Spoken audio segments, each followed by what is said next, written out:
Yes, family. Walk one, walk one, walk one. Back in the SOUNDCLOUD building again. My God.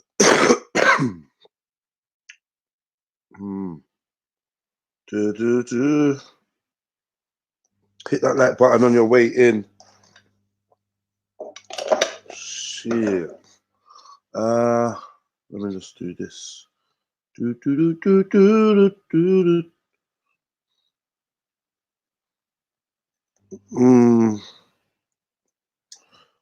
you lot are good. I'm gonna rock with you lot today. Hold on.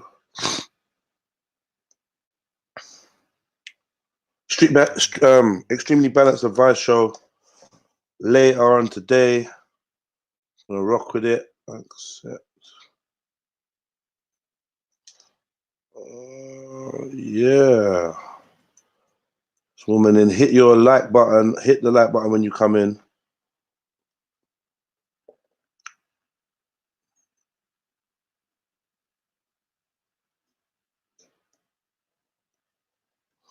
All right.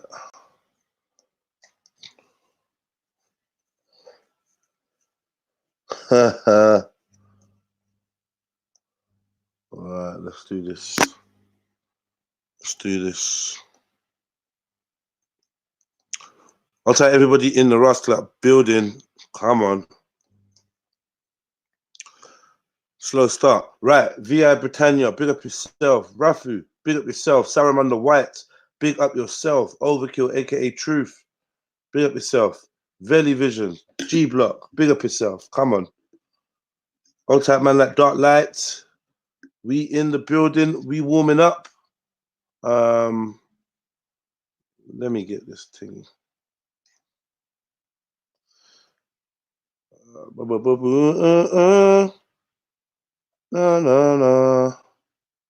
What you gonna do? I'm coming for you.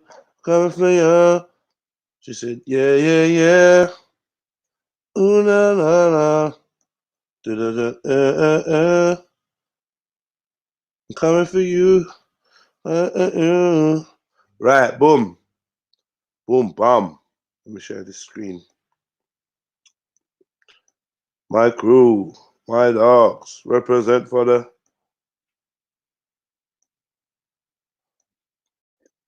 Okay. Right, we in the fucking building, mate. Hit that like button, please, family tree. Yeah? And let's get this thing crackulating. Big up Eon. Big up Station 6. Right. You lot tell me how you feel about this. Wife brutally, publicly shames cheating husband, but some say she gone too far. What them say? She gone too far. Make sure I get this kettle on, man. I'm gonna start with a coffee. I'm gonna end with some ginger. I'm gonna drink enough water today. Yeah, that's the order of the day, man.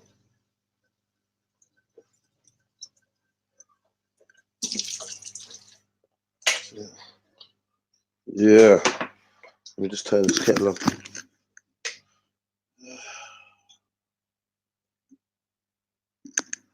Right, kettle's on. We're good to go.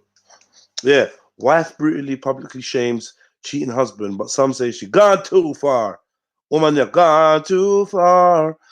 The scorned woman took to Reddit after discovering her husband cheated on her. And whilst most people agree with her savage revenge, others think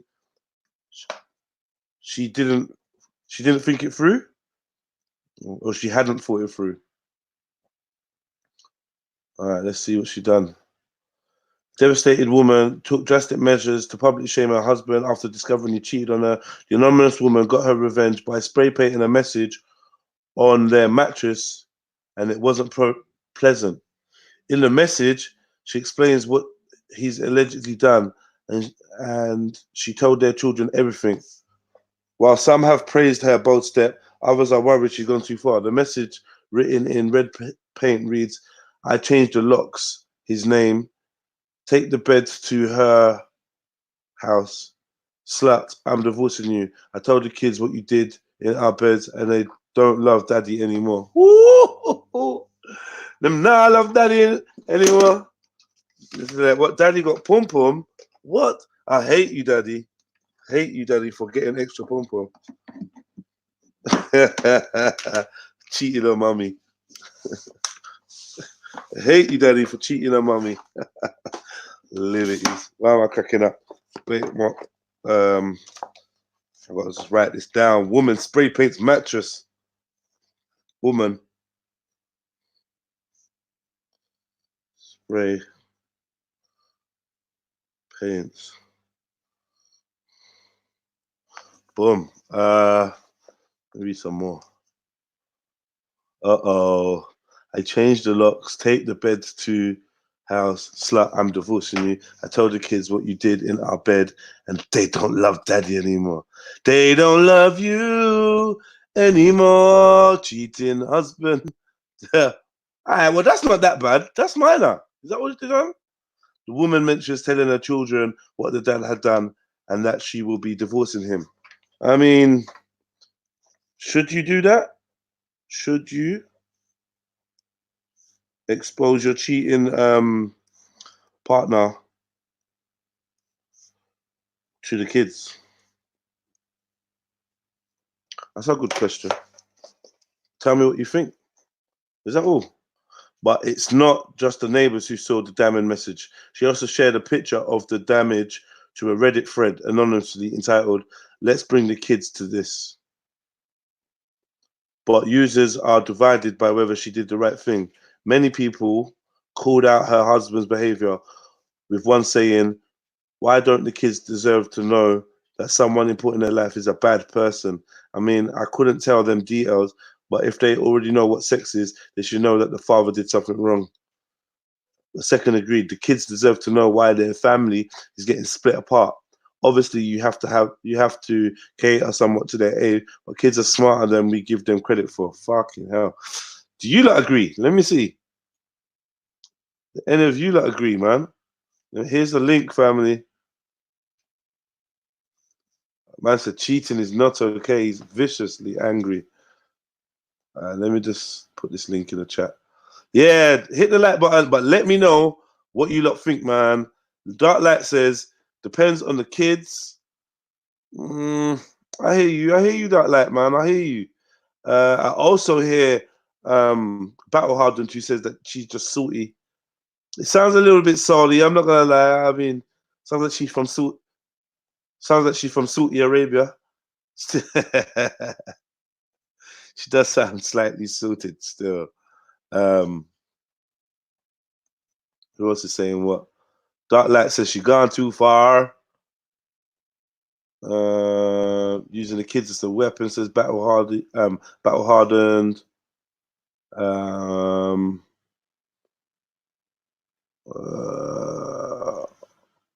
I told the kids, you know. Yeah, man, she told the kids. She told the kids. Latest news: the British couple on the ship have the virus. Oh shit! Don't lie. Them get it. Them catch it. Fucking hell, that virus was fucking well infected.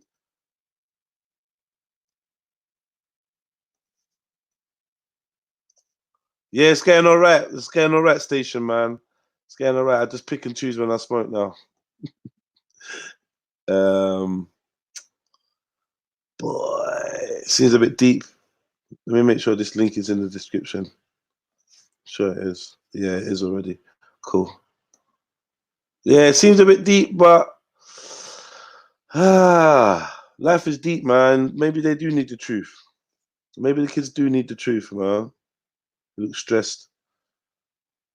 But not everyone is in favor of the impulsive revenge. One person said, "This is anger and hurt in action before thinking."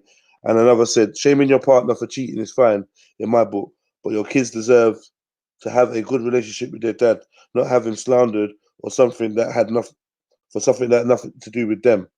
Whilst others were more interested in how neat her handwriting was. Actually, looks like she wrote the first sentence, took 5 to chill her beans, then came back with the second wave in an even more frantic mood, just going off the width of the lettering alone. And a graffiti artist even commented on the amateur job. As a graffiti artist, I can tell you that that's not practiced at all. It's an amateur job, mostly by the lettering, but the consistency for line width is better than average. The only reason I see for the words in the first 2 lines being blurry is because the writer is shorter and they couldn't get good can control standing on their tiptoes. Not the work of an expert vandal, but maybe this isn't the first husband she's had to evict with such flair. So she's written on a mattress or 2 before. Mad. They're just mocking her. But why did she post it to Reddit though? This is what I don't understand. Teen admits raping 11-year-old relative 100 times after she gave birth in a bath. What? What?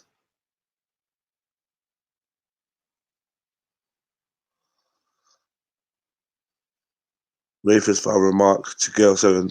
He attacked internals. Left courtroom gasping. Oh my God. Caroline Flack tragic insecurities and why mum begged her to stay off Twitter. Fuck's it. Reality of the UK most dangerous man entombed alone in a glass box prison. Who's this? The UK's most dangerous man. He looks kind of scary though, I'm not gonna lie. He looks a bit scary.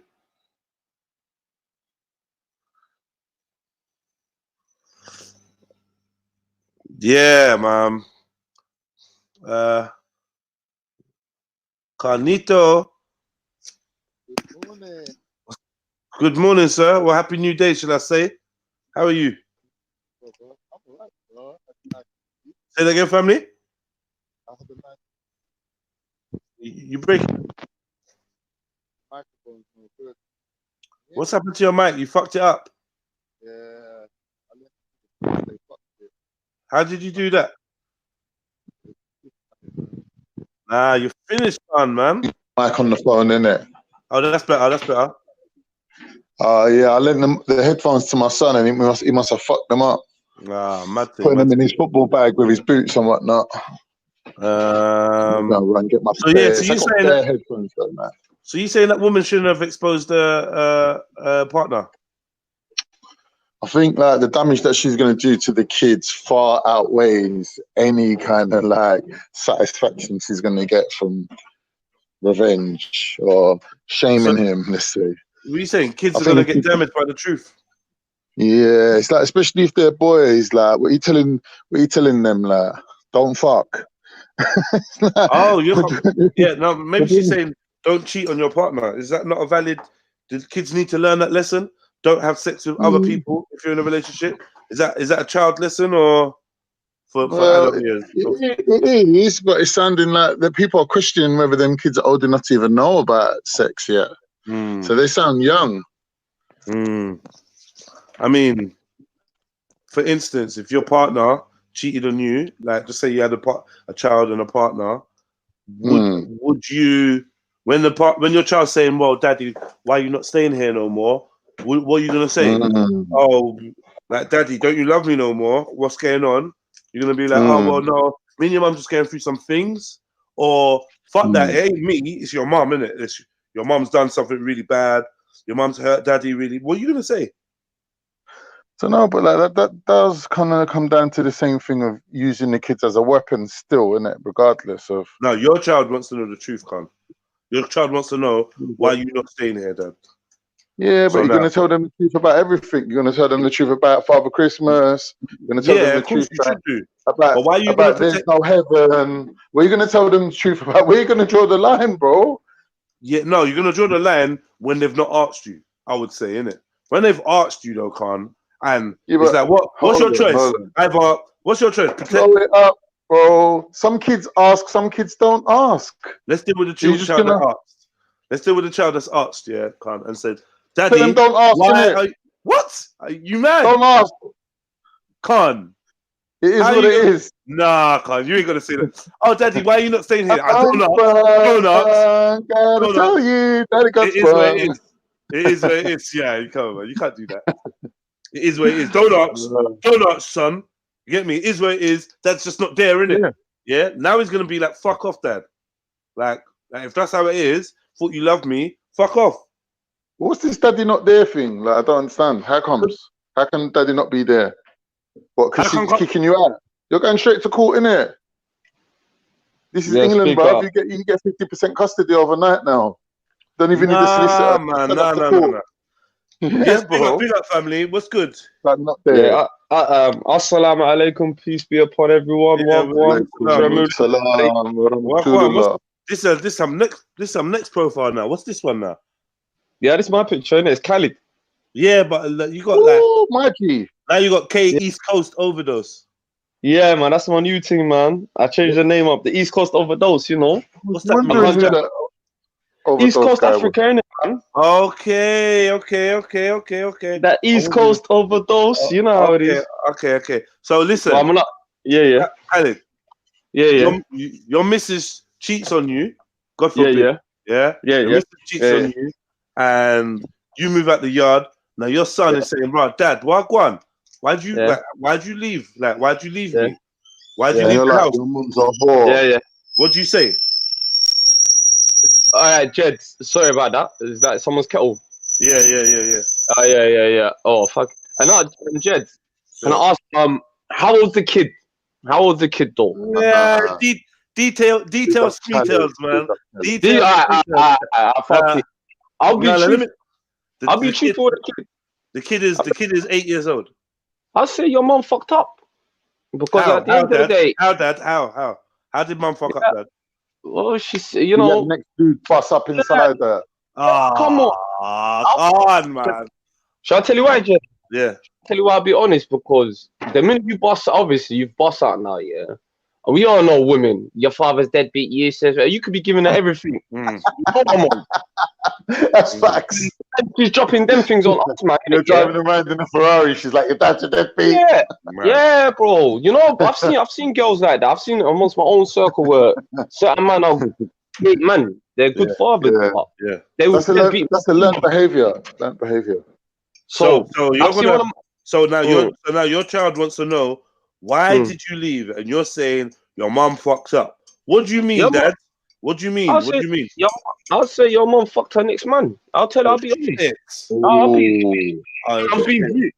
gonna be brutally gay. I'm not. You know me. You've seen me. I don't beat around the bush. I'll be straight. I'll look at Diddy in the eye and I'll say it's your mom's fault. She fucked up. She's with this other guy. Because later on in life, is there age you wouldn't? The other guy was a hit and run. Yeah, bruv, you know, I don't know. That's 8, yeah. That's 8 years old. Let's say the child is. Let's say the child is 6. Ooh, I'll still from early. I'll be honest and brutally honest on my child. Say they was too young to know about. Say they was too young. If they're too young. Yeah. If they're too young, I'll keep it like, you know what, all right, cool. And then when they get older, when they get to a certain age and they ask you, Daddy, how comes you're not around in the house? How comes you're not there? Yeah. And you didn't do nothing, and you are say, all right, Jed, where I'm coming from, say if you were that fella, Khan and Jedi, yeah. Say if you was you played your position, you did everything, right? She fucked up.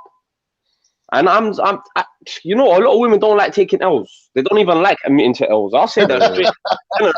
You don't know this, brother. We're always in I've never been a relationship type of, obviously, the last couple I've been in a serious type of thing now, yeah. Well, there's certain times where I'm in the wrong for just being in the right. Yeah, the real G's know where we are coming from. Yeah, I know you. So, okay. Can I lie to you? Go on. No, bro. I was gonna add to a little bit where we are like, if we're men, we take our L's and then we admit to our things. I don't see why they can't. You know, I fucked up. It was my fault. I find women very difficult to say that. It's impossible. It's a man's fault. It's always the guy. So in this scenario, shouldn't the woman say, I fucked up to the kid? I'd like to ask the females on the panel on the comment section. I'm going to leave that for them. Yeah, no. Right, let me ask you a question, though. Go ahead, man. You get caught cheating, yeah? And your child is 8 years old. Yeah. You expect your partner to be like, yeah, daddy fucked another woman. Yeah. That's why he's not on the yard. Yeah, I thought. What impact is that going to have on a child? Because in this story, in this story, the woman says, "Look, yeah, I missed the story, my brother." Yeah. Let me show you. This is what she ripped. So she caught her man. She found out her man was cheating, yeah. And then she done this on their mattress from their bed, yeah. Let me show you. Well, was that her? Yeah, she done bits. She done bits. Better writing than you, Khan. Better graph writing than you. I'm saying, man. They're stripped. Yeah, you know, consistent curvature. Yeah, so this is what she done. Now her pussy's strip free as well. Look, this is what she done. Yeah, consistent lettering, boy. Spaced out well. That's what I'm saying. Wow. So she said, I need to take this. She didn't write on his car. Yeah, maybe he don't have a car. Maybe she scratched it on the back of his oyster. On the back of his oyster.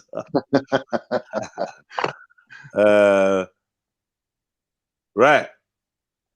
Jeez, she rolled down a mattress. Yeah, I changed the locks. Like I changed the locks, Khan. Take the bed.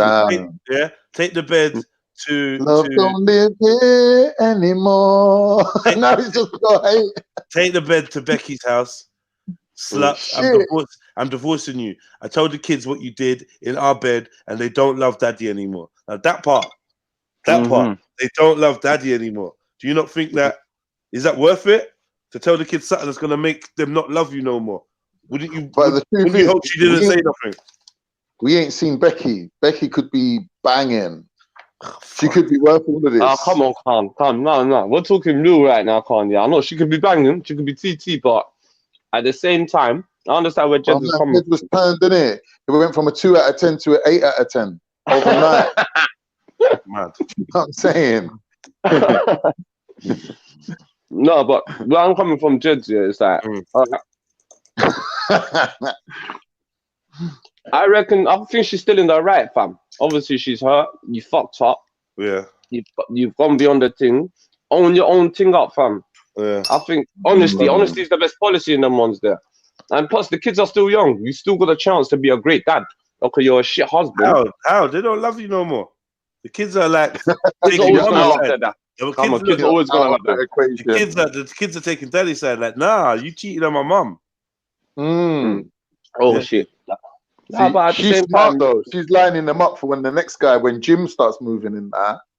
Kids ain't gonna be like, Mum, why are you moving Jim in? You know why? You know that. You know what your dad done.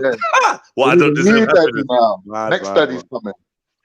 I'm not gonna lie to you. You man, I think that will kill me more. Next man, like in my yard, and my kids calling them daddy. I think that will hurt me more, Jess. Well, you fucked up, innit? No, but Jess, I think that.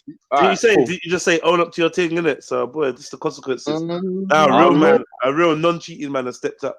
And yeah, he's saying some Ciara thing. It's peak. When next man's calling your kid, I think that will hurt me. Would you like you lot are fathers on the panel right now? Would that hurt you more? Yeah. What? Than her cheating? No. Next man call your kid's calling next man daddy. But that could never happen. I'm just saying, imagine hypothetically. No, that's your mum's boyfriend, isn't it? That's your mum's BF. They ain't your dad. But can't if the mum's boyfriend's been more of a dad to the actual dad. How can anyone be more of a dad than man like me, bro? You don't know me. I'm not saying you. I'm not saying you. Above and beyond. That kid knows who his dad is.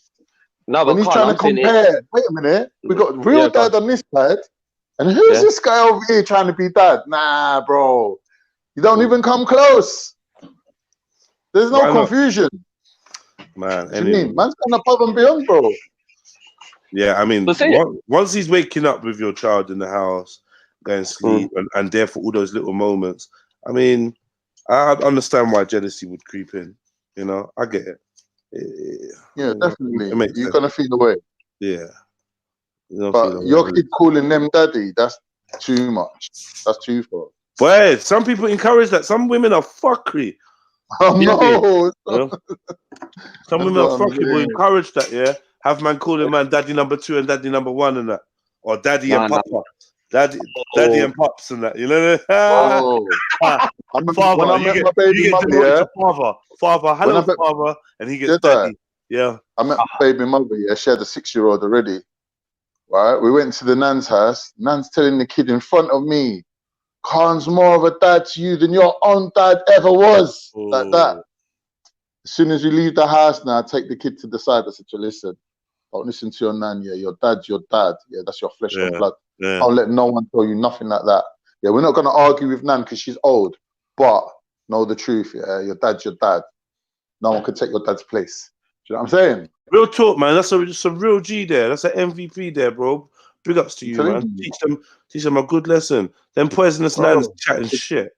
I'm telling you, the child's mental well-being is first and foremost. Forget about you were scorned. Forget about all this bullshit. It's about the child, isn't it? Because our ship sailed, bro. Our days are done, innit? They're the future. Yeah. I mean, so if you have to bite your lip, you have to shut your mouth for your kid, then do it, innit? It's all these lies. Sorry, Khan and Jedi. What do you think? What do you guys think of people using shit? So, what do you guys think of people using children as pawns or tools? This is what I'm saying. Don't do it, innit? You're fucking up the child. Obviously, it's no good. All this weaponry. But I'm not gonna lie. Women do it more than men, innit? Like they don't love you anymore. Challenge me, innit? Any women imagine that you're turning up, knocking on the door, and your kid's chatting to you from the letterbox, going, "Daddy, I don't love you anymore, Daddy." Man, yeah, man can commit suicide. You know, there's guys that kill themselves for less. 100%. Yeah. Was it a Somali boy? He burnt the whole house down, wife, kids, everything. Yeah, well, bro. No. Dangerous. He went cuckoo. But no, house down. Kids in it. No, he got married. He couldn't get married to the girl. Forget kids. He couldn't even get married to the girl. The family said, no. The guy lost the plot. This is the girl who's going out for years. So I see certain man that go fragile. I'm not gonna lie to you, especially in communities where a man trips. I've seen it. I've seen men lose their mental health state over a girl. Over one chick. Miss me. I used to think that's impossible. Yeah, that's I refuse. What happens, bro? I refuse. God forbid. You saying you know what? Your mental mind state. Man. Yeah, man, that's never happening to man. What, losing it? Yeah, but some men are mentally fragile like that, bro. Some men I've seen them.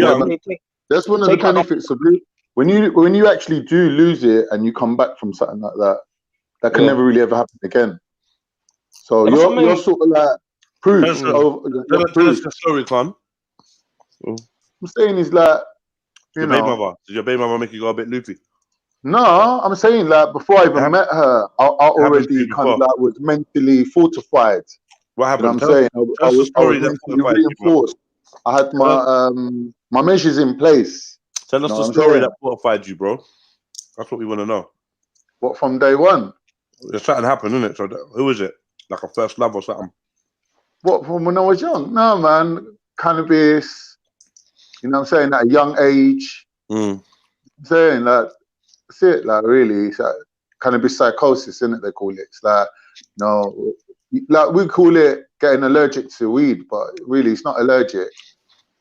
So it's just having a bad effect on you. It proper fucked you up. I didn't know this, Con. It can fuck you up badly, bro. But no, it didn't fuck me up. Like it kind of made me who I am. You had the episode.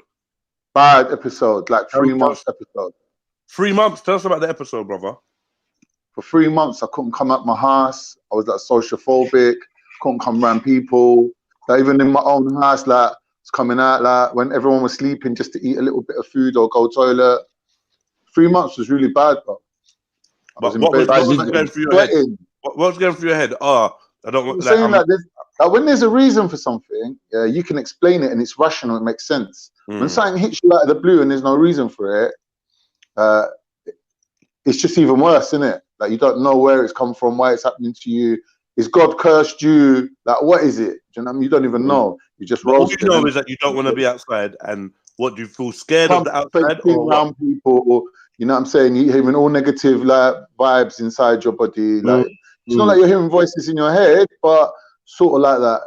You get me? In a way, it's like that. What makes it psychosis is that there's got to be like a strong. It's psychosis because it's not you're just like not in touch with reality. It's not real, innit? You're in an altered state of awareness. You know what I mean? Yeah, but what I'm saying is, what was your altered state though? Well, you want me to describe it? Yeah. Okay, no. You don't ask so much, do you? Sorry, brother. But I have to ask questions that people want to know, man. It's just a nightmare. It's like, have you ever had a nightmare? And you wake up and your heart's beating and you're like, oh shit. Yeah, it's like that, but it lasts for about 3 months. Sorry, Con, was this due to a breakup? No, it's just from smoking weed. Oh, what? Just smoke? You've got paranoia through smoking weed and hate the world? Yeah, it's happened to like a lot of people as well. Like that. Anxieties and panic attacks. Don't forget, bro, we were smoking hard before the skunk even hit road, yeah? So when it went from smoking normal weed to smoking skunk overnight, everyone's THC level just went up drastically. Yeah. And it just like had negative effects on a lot of people. Because before, like, in our generation, when we started smoking, there weren't no skunk about or hydroponically grown shit. We was all smoking Thai weed, innit, and ash. You said no dog and Cali and none of that.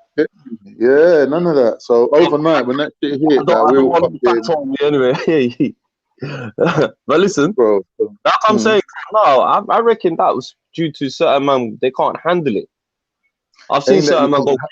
You can't handle it. It's like scientific studies have shown that if you're smoking weed and you're too young, it can fuck up your brain. Like it breaks up your synapses and your brain's actual physical structure is getting broken apart. So your thought processes ain't like, you know, what they used to be. No, but then on the flip side, synapses are like nerves, isn't it? Like it's hard to grow them back. No, Kardash, I've seen certain man from early run and smoke and wow, fam, they're still the same. And I've seen certain man, I think it's your blood type or how you can handle it or it's genetic. how you smoke and who you are. Like you said, for 3 months, I don't think I've ever had a panic attack on weed. I've never like literally chilled for 3 months indoors and like you know them ones. I don't know. Yeah, everyone's got their breaking point though. That's the thing. I've seen that. I've seen where certain man just go. You were seeing something though. What was you were seeing stuff? It must have been the dark side, bro. I was seeing the dark side. Wow. Couple man. I was getting in touch with my shadow self. Have you ever read? Have you ever read? He thought it was God. No, he thought it was the devil. He thought it was God. Yeah, all that. Not I thought I was the devil. I felt like the devil come to me, innit? And what? And spoke to you? Yeah. What did he say, man? I want to know. What the devil said to me? He didn't say nothing to me, but the devil, he just shows you things, innit? Things that you might not be ready to see. And it kind of can flip out your state of what is normal. Get me? But what did you do? Did you like? Was you doing bare prayers and shit? Nah, but God can't save you at that point. You're already away from God, innit? You're already away from God. Like you're not gonna turn to God.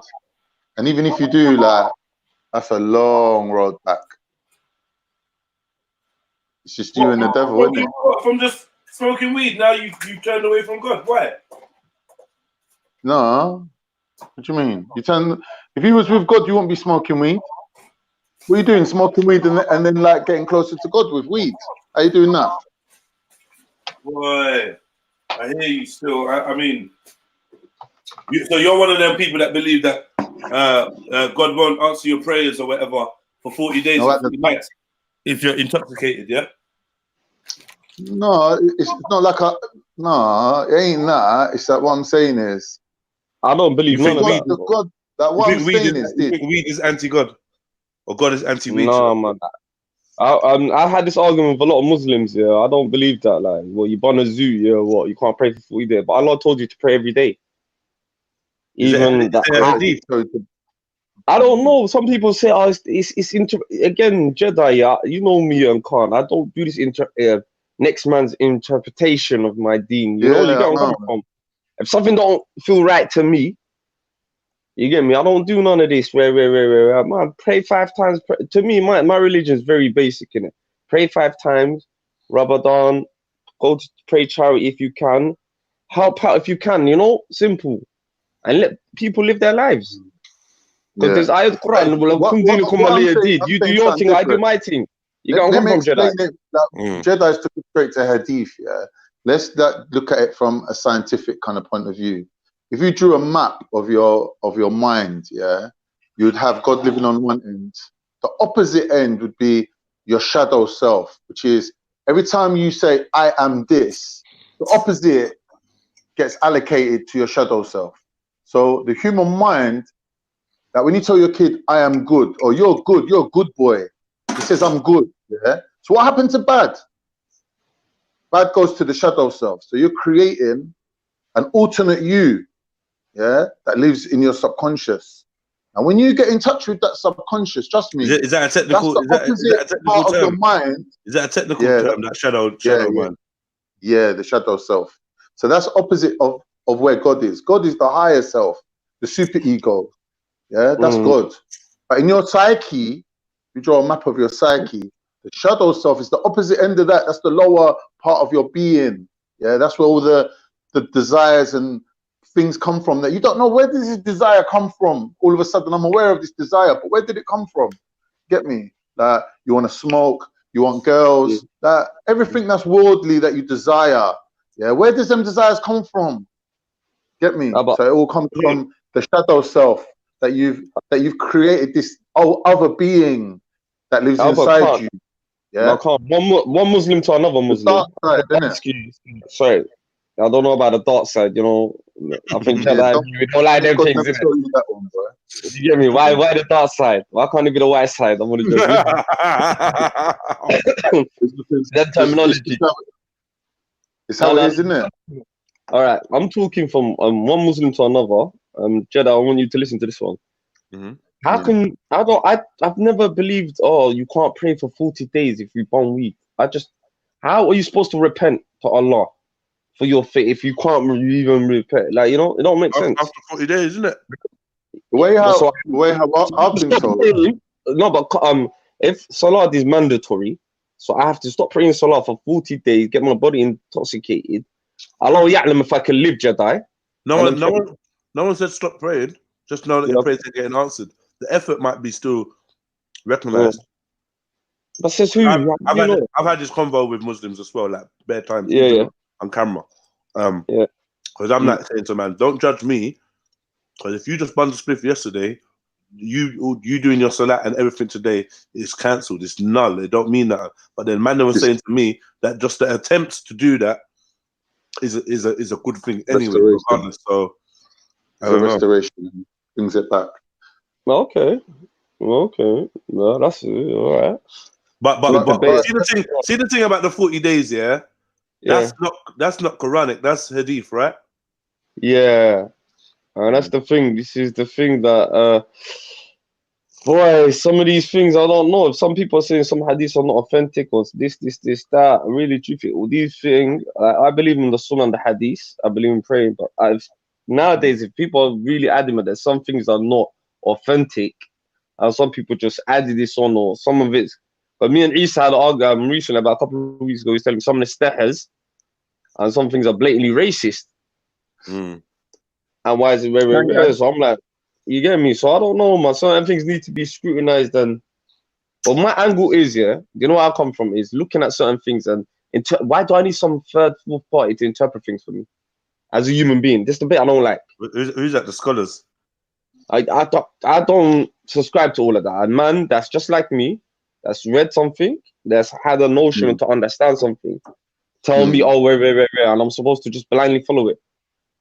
No, it's not that. What it is? Yeah, but you're not told to blindly follow it, though. Let's say I'm feeding you a big bit of food, and I'm feeding you a big bit of knowledge. Yeah, I have to really break it up into small pieces and feed it to you, but I have to feed it to you in the right order, so you're building a foundation. Yeah, but that's not how we receive Islam. We receive it from our parents in a jumbled up way.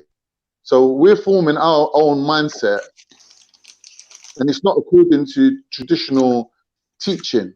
So like when other religions are taught, they're taught in a different way. But with Islam, because there's so much of it, there's so much of it to learn.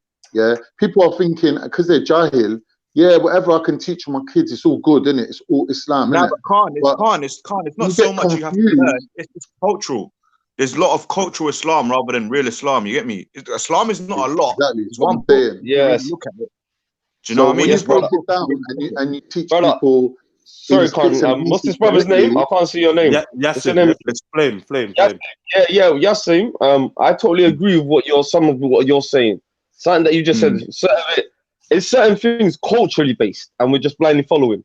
And let me go back to the point you were mentioning about the smoking. Yeah. So like we're told in Islam, you pray and you get. Let's just put it like this. Yeah. You pray, you get points, right? On these points, Allah will count these points up. But Allah won't enter you into Jannah or anywhere based on these points. The misconception is in Islam today that you got to pray to get into heaven. But Allah told us... You're skipping over bare points. Has Allah counting how you pray? Isn't it angels that feed that information back to him? Yeah, but that's what I'm saying. But that's the system that he's created, right? And you alter your normal state of mentality and your aura and everything about you changes. Do you think you're still in contact? Or you still got that connection with your higher self? How can you get away from that? How can you isolate yourself from the creator? How can you do that? How do you carry on existing if you're not connected? What do you mean? Are you Christian or Muslim? Are you Christian or Muslim? Muslim. Right, so we don't believe Allah's everywhere, innit? Allah ain't inside the toilet, innit? No. Right, well, so you can separate yourself. What are you talking about? It's not like, are you making like, if you're saying, are we not connected? Is not everything not connected? Well, you got free will. You want to separate yourself from God, yeah? You can do that. You can go around the dark path. You can't do that. You can think you're doing that. No, you can think you're doing that. You think you're doing that, but you can't disconnect yourself from the life source. How can you do that? Yeah. You can perceive that you're doing that, unless you want to. But even if you're dead yourself, you're still in the realm. People that commit suicide are sitting there with Allah with them. They separated themselves, innit? No, but this is what I'm saying, Khan. What are you talking about? Proximity? What are you talking about? Proximity, spirituality. What are you talking about? Where's the difference, bro? Well, you're saying separate yourself from the life source. Take your own life, innit? All right, cool. So wait. So if you separate yourself from, like, say you separate yourself from your father, that don't mean you're not connected to your father. That don't mean we can't see certain elements that are connected to your father. You are the way you are because of that. You can't disconnect from God. I don't personally. I mean, if you could break it down to me, maybe I'll get a better understanding of what you're trying to say. What I'm saying to you, if you watch what I'm saying to you, is that I'm listening. Within your psyche, there is a higher self, yeah, a super ego, yeah. Now that's where you interface with spiritual side of yourself, yeah. That's where angels can contact you. When we're saying angels, we're not talking about like Christian angels where they got little wings and they look like little babies with a bow and arrow. Yeah, we're talking about beings that connect you or funnel information from you to God or from God to you. Because as we know, as Muslims, God is not inside the creation, innit? God is outside the creation. So the angels serve that specific purpose. They link you up with God, right? So now, when you smoke weed or you drink alcohol, you're not only separating yourself from your higher self, your higher consciousness, you're bringing yourself into your base element. So people that drink alcohol might go and fuck someone who they didn't really want to fuck. People who you know, smoke weed might eat food that they didn't really want to eat or they weren't really hungry. It's connecting them to their base desires. That's taking you away from your higher self. So when you're not in your higher mode, them angels can't really funnel that information to God and say, this guy's doing good things. What about repent? What about repenting? What about if you've done this and you want to repent? Are you not allowed to wait the 40 days? Saying God is blind to you, you're coming with Christian values of saying God is everywhere and God sees everything. That's not a Muslim way of looking at it. Because you're making it a tangible. Like this is the theist that I go with. Yeah, mankind will never understand the complexity that God has created us with. When we try to take worldly things into that realm, it's not gonna run. If you're saying, right, because I'm doing evil, God can't come near me. That don't make sense to me. No one's saying No one's trying to limit God and say God can do this and God can't do that. Yeah? Go on, no one's saying that. I'm not saying to you God can do this and God can't do that. I'm not limiting God. Okay, so that's what I'm saying. That's what it sounds like to me. So break it down to me. I'm here to listen. No, I'm telling you, from an Islamic point of view, in a basic way, what the initial process is. I'm not saying God can't override that process if he wants to. Get me? Like, God could touch you anytime. You could be at the brink of committing suicide in the darkest place of your life, and God could decide to say, no, do you know what? I'm going to bring this brother back from the edge. Like, he could do that. Like, but all I'm saying is, if you're looking at the systems in place, you've made your willpower, you've decided, I'm going down this dark road. I want to see what's down here. And you're taking yourself away from God. In our religion, we're told not to do that. We're told to stay with God, to stay in this higher conscious level and keep that connection with God. And when we pray, the Arabic word for praying is even connecting. So you're maintaining a connection. Yeah, but when you break that and you go away from that, yeah, you can't blame God for the repercussions that's happening to you. You can't be like, oh, I'm going to go away from God and do whatever I want. And then you go, oh, God, where are you? I hear that, but bring it. You bring it close back, that road, bro. Your God sounds mad locational though. Like he sounds like he's got spots. Who, me? Like, I don't know. The God that's being described sounds like he's got locations. No, I think it's beyond what we're saying. No go zones. Of course, but I'm not only refuting Islam every time. So let me. Okay, so he's not everywhere, or God is not everywhere. Cool. Are you happy with? Since you're being very ambiguous with God, are you happy for us to say that to stop calling God a he? Yeah, of course. Yeah. So can we talk about Allah and say she instead? No, don't say he or she. But we do tend to say he anyway. So if I say she, it's not. Yeah, but we're not moving Allah as a he. His attributes that we're seeing are masculine. What we assume to be masculine, because it's like if you want to see someone in the face, feminine attributes. Allah's feminine attributes. Well, it's what we associate as feminine. Like? What do you mean, Jedi? Come on, bro. No, I'm saying like what? Because I'm sure you know what his masculine attributes are. What's his? Well, I'm sure you know what Allah's masculine, feminine. What Allah's masculine traits are. So what's Allah's feminine traits? Is what I was asking. What I'm saying is this: when you think of it in terms of yin and yang, right? So yang is anything like outwardly going, yeah, or externalizing. Yin is something that's taken in, yeah, or absorbing, yeah.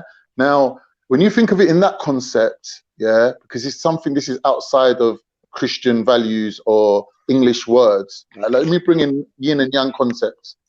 Because Allah is outside of creation, how he interacts with us, technically everything is on a yang form, because he's going from where he is and interacting outwardly or into creation. So predominantly, for him to affect us, he has to act, he has to do. Yeah, but in Chinese culture, for example, God is very yin. God doesn't do anything. Yeah.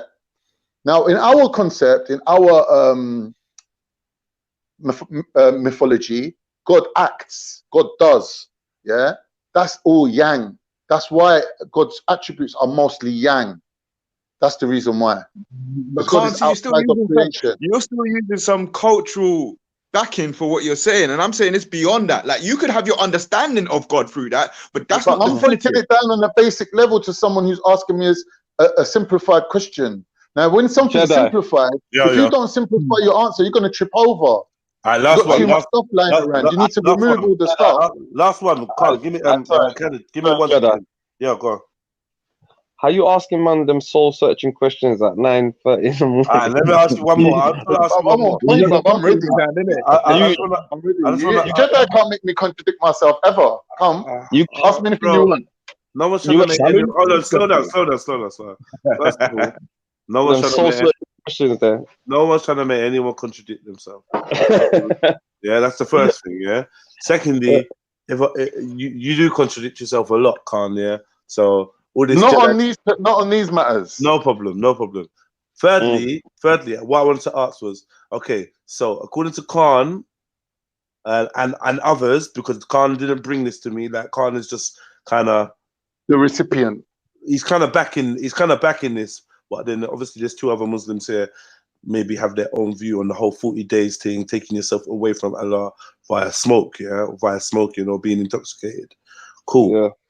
I want to ask though, if we've now highlighted a substance that can take you away from the creator or take you out of connection, can break your connection, is there a substance that can heighten your connection and take you to Allah?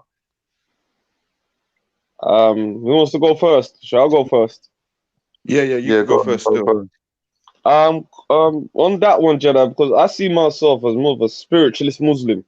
You get where I'm coming from, Jedi? I'm not on this political Muslim thing, on this culture. I just say that's more your connection and everything's to do with your intentions. If you intend certain things, like right now, if I bond a couple of zoots, had a couple of drinks, I don't conform to this. Allah, don't receive it. It's my intentions to seek forgiveness and to redemption. You get where I'm coming from? Do you think you need forgiveness for smoking and drinking? With me, with the drinking aspect, yeah, but with smoking, I don't know. I'm not really sure. But I don't think smoking, when you smoke, you're still consciously aware. You're not recklessly drunk. You get where I'm coming from? I could burn a 2-2 zoot and pray my salats, but if I'm yacked off my head, that's a whole different scenario. You get where I'm coming from, my G? So I don't really conform to this political Islam thing that a lot of brothers and sisters conform to. I think is more spiritual. If I've sinned and I've done something wrong, I seek forgiveness. You get where I'm coming from? And no human being, no scholar, no one on internet panels, no one's theories, no one's this could tell me otherwise. You get where I'm coming from, Jed? Of course. And my connection, what makes my connection stronger, like you're saying, is seeking redemption, seeking forgiveness for the Almighty. You know the ones, Allah and whatever entity anyone believes in out there. So you're using sin. You're using sin as the way to get closer to Allah. Then. Is that what you're saying? I'm saying if I've sinned. He's saying it's the active, active role of seeking forgiveness. Let me clarify myself. Yeah, there's a substance, alcohol, that you believe takes you away from or disturbs your connection with Allah. Now, I want to know, is there a substance that has the opposite effect? Can I answer that? Yeah, do you want to go, Khan? It could be the same substance. Could be marijuana can bring you closer to God. Get me? It could be DMT. It could be ayahuasca. It could be anything. Like, do you know what I'm saying? It can bring you anything that takes you into your higher being, your higher self. Is bringing you closer to that connection. Yeah. So it could be the same substance. It's just how you're using it. If you're walking on road smoking a spliff, thinking like, you know what, I'm a fucking bad man, like if anyone steps to me now, watch what I will swing. Yeah, that marijuana will enhance that. Yeah, if you're an artist and you're drawing and you're smoking marijuana, that marijuana will enhance that. You draw better. You get me? So it's how you use it. It's a sacred herb. That means that you need to use it within a context.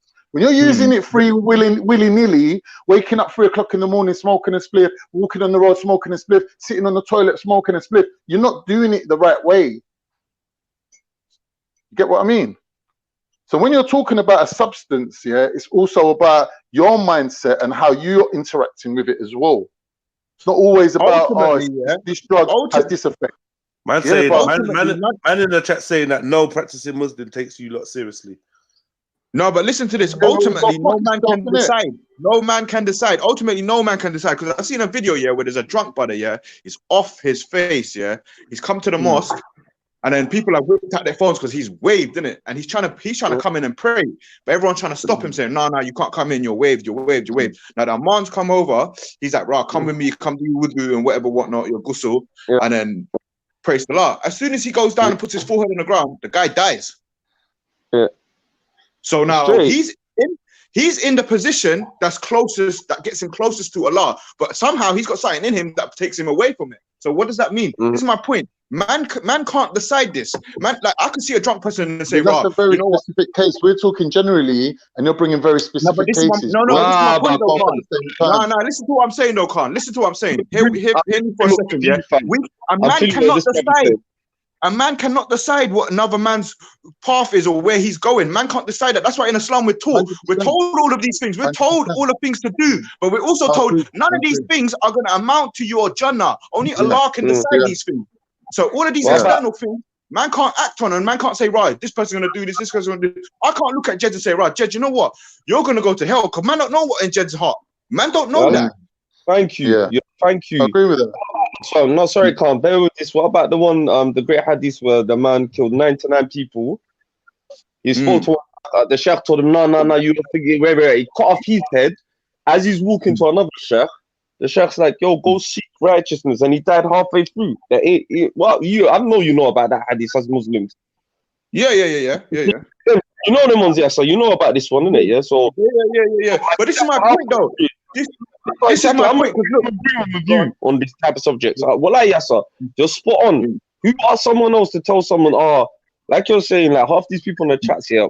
I bet you any money, half these brothers don't even pray themselves or sisters. No, but that's irrelevant, though. This is irrelevant. This like a humble guy saying, "Rah, I'm mad patient, I'm mad humble, I'm like this, I'm like that." Bro, it's irrelevant. As soon as you act up like that, you contradicted yourself. So man don't need to study anyone that's telling me anything. Cause when I'm standing in front of my God, I'm not gonna say, wait, let me go holler Jedi because he can vouch me. Let me holler this person because they can vouch me. No one can. You know what I mean? That's right. No one can. So no one can tell me nothing. I know what I'm doing right, and I know what I'm doing wrong. And Allah is also going to base me on my understanding of my intentions. Do you know what I mean? He's also going to judge me on that. So then that comes down to individuality.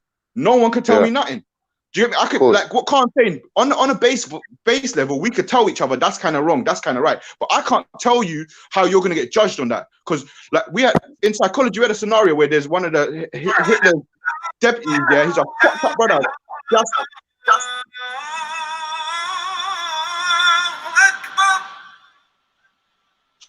Facts. Come on, brother. Get to them. You don't know what that does to a Muslim. When a Muslim hears that, that's like 1,000 times Viagra. Like I was like this. I can run. When I hear that, I can run. Was like this. You men are taking a piss, man. I love it. I don't want no match. You man are getting man into trouble out here, fam. No, but listen to this.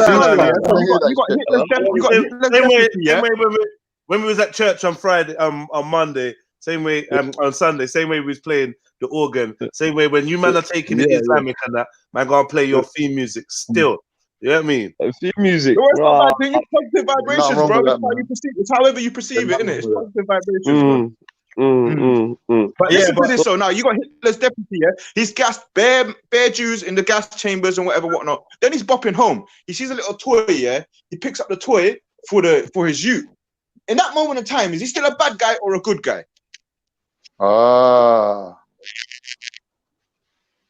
Do you know what I mean? We can't decide that. We ain't got that higher, even though we might feel it in our side ourselves. But when in humanity, there's two types of people. There's the world of the ego, the world of the conscious. If you feel like you could judge someone, you're coming from ego. If you know there's a higher understanding, then you're coming from conscious. It's that simple. It's that simple. It's not complicated because we're given a guideline. Okay, you do this, this will happen. You do this, this will happen. You do this, this will happen. But at the end of the day, any Muslim will tell you only Allah can decide. So how are you telling me anything else? How are you telling me I'm going to go here, I'm going to go there, and this is going to happen to me, and that's going to happen to me? Prove it. If you can't prove it, then dead it. Yeah, yes, I like I said, brother. Sorry, go on, Matthew. Sorry, I don't even think we're like half the things that we say. We actually know what we're talking about. Not to be disrespectful to anyone, but like, we all generally make assumptions about what it is. To get what I'm saying, because if the Prophet himself, peace be upon him, was meditating in a cave, why is no one meditating? Why is everybody supposedly doing something? Brilliant point. Like that came from Again, that came from hadiths, and even if you was to meditate or you was to pray, originally it would be 3 times a day. I don't understand why people, you know what I mean? Because it's just sectarianism. Within your sect, yeah, they tell you what to do. How can something be haram? And I keep saying to people, if something is haram, that means in other parts of the religion, it was admissible at one point. Yeah, of course. It depends on your sect. It depends on your sect. When something's haram, what though, rules and regulations. It's not like we're saying to God, please remove this thing from creation and take it away. It's haram, take it away. Like, it's part of life as well, isn't it? It's there for us, isn't it? It balances out everything. Right. Everything's balanced, so what is haram has its place as well. It's just not advisable in general. It's like eating pork's haram. But if you were starving to death, you'd eat it, innit? Yeah, who made the pork? Who made the pig? What I'm saying is, it's haram because there's better things to eat. It's not haram because you can't eat it. Who made the pig? Who made the pig? God. Who made the devil? God. So what are we talking about then? Nothing. When I felt the devil come to me, I never talked to him and said, I can't talk to you. God said I'm not allowed to talk to you. Get me? Man come to talk to me. I sat and chat to him, innit? I said, well, I gotta be real. Hold on 1 second. I gotta be real. I gotta be real, yeah? 1 second. Yeah, I gotta be real. Can anyone here claim to have spoken to the Creator? Please. No. No. No. No. No. No. I can, but I can't. When you say speak, 1 minute, let's break it down. When you say speak to, what do you mean? Like, you're speaking to him, he's speaking to you, you're hearing what he's saying, and you're having a conversation, like a two-way conversation. When you say speak to, what do you mean? Oh, yeah, speak to, a message. I mean, when you pray, is that not you communicating with the Creator? Yeah, you're speaking to him, but for him to speak to you, you to understand it and then reply to him, that's a whole nother level. Right, that's what I'm asking about. I'm asking about the second bit. I'm not asking about the first bit. We always supposedly talk to the Creator, or talk to the essence, or talk to the source, or talk to the thing, right? But I'm saying that is on one angle, but the other angle, does the Creator talk to individuals? This is what I want to know, because from the text I'm reading, the Creator does not talk to individuals. He used someone else or a conduit or something else. You know what I mean? That's why we have a mediator. So I want to know where somebody or imam or someone has talked to Allah subhanahu wa ta'ala, or has that connection every day, in a sense. You're talking about human. It's a human frailty. Do you get what I'm saying? Because all of it, at the end of the day, do you get what I'm saying? It's like it's internal, because the voice you're going to hear probably going to sound like yourself. It's a different dimension, really. This, Maku, what you're saying is really important, because that when we say, like, put all this aside, because this is all the minor things.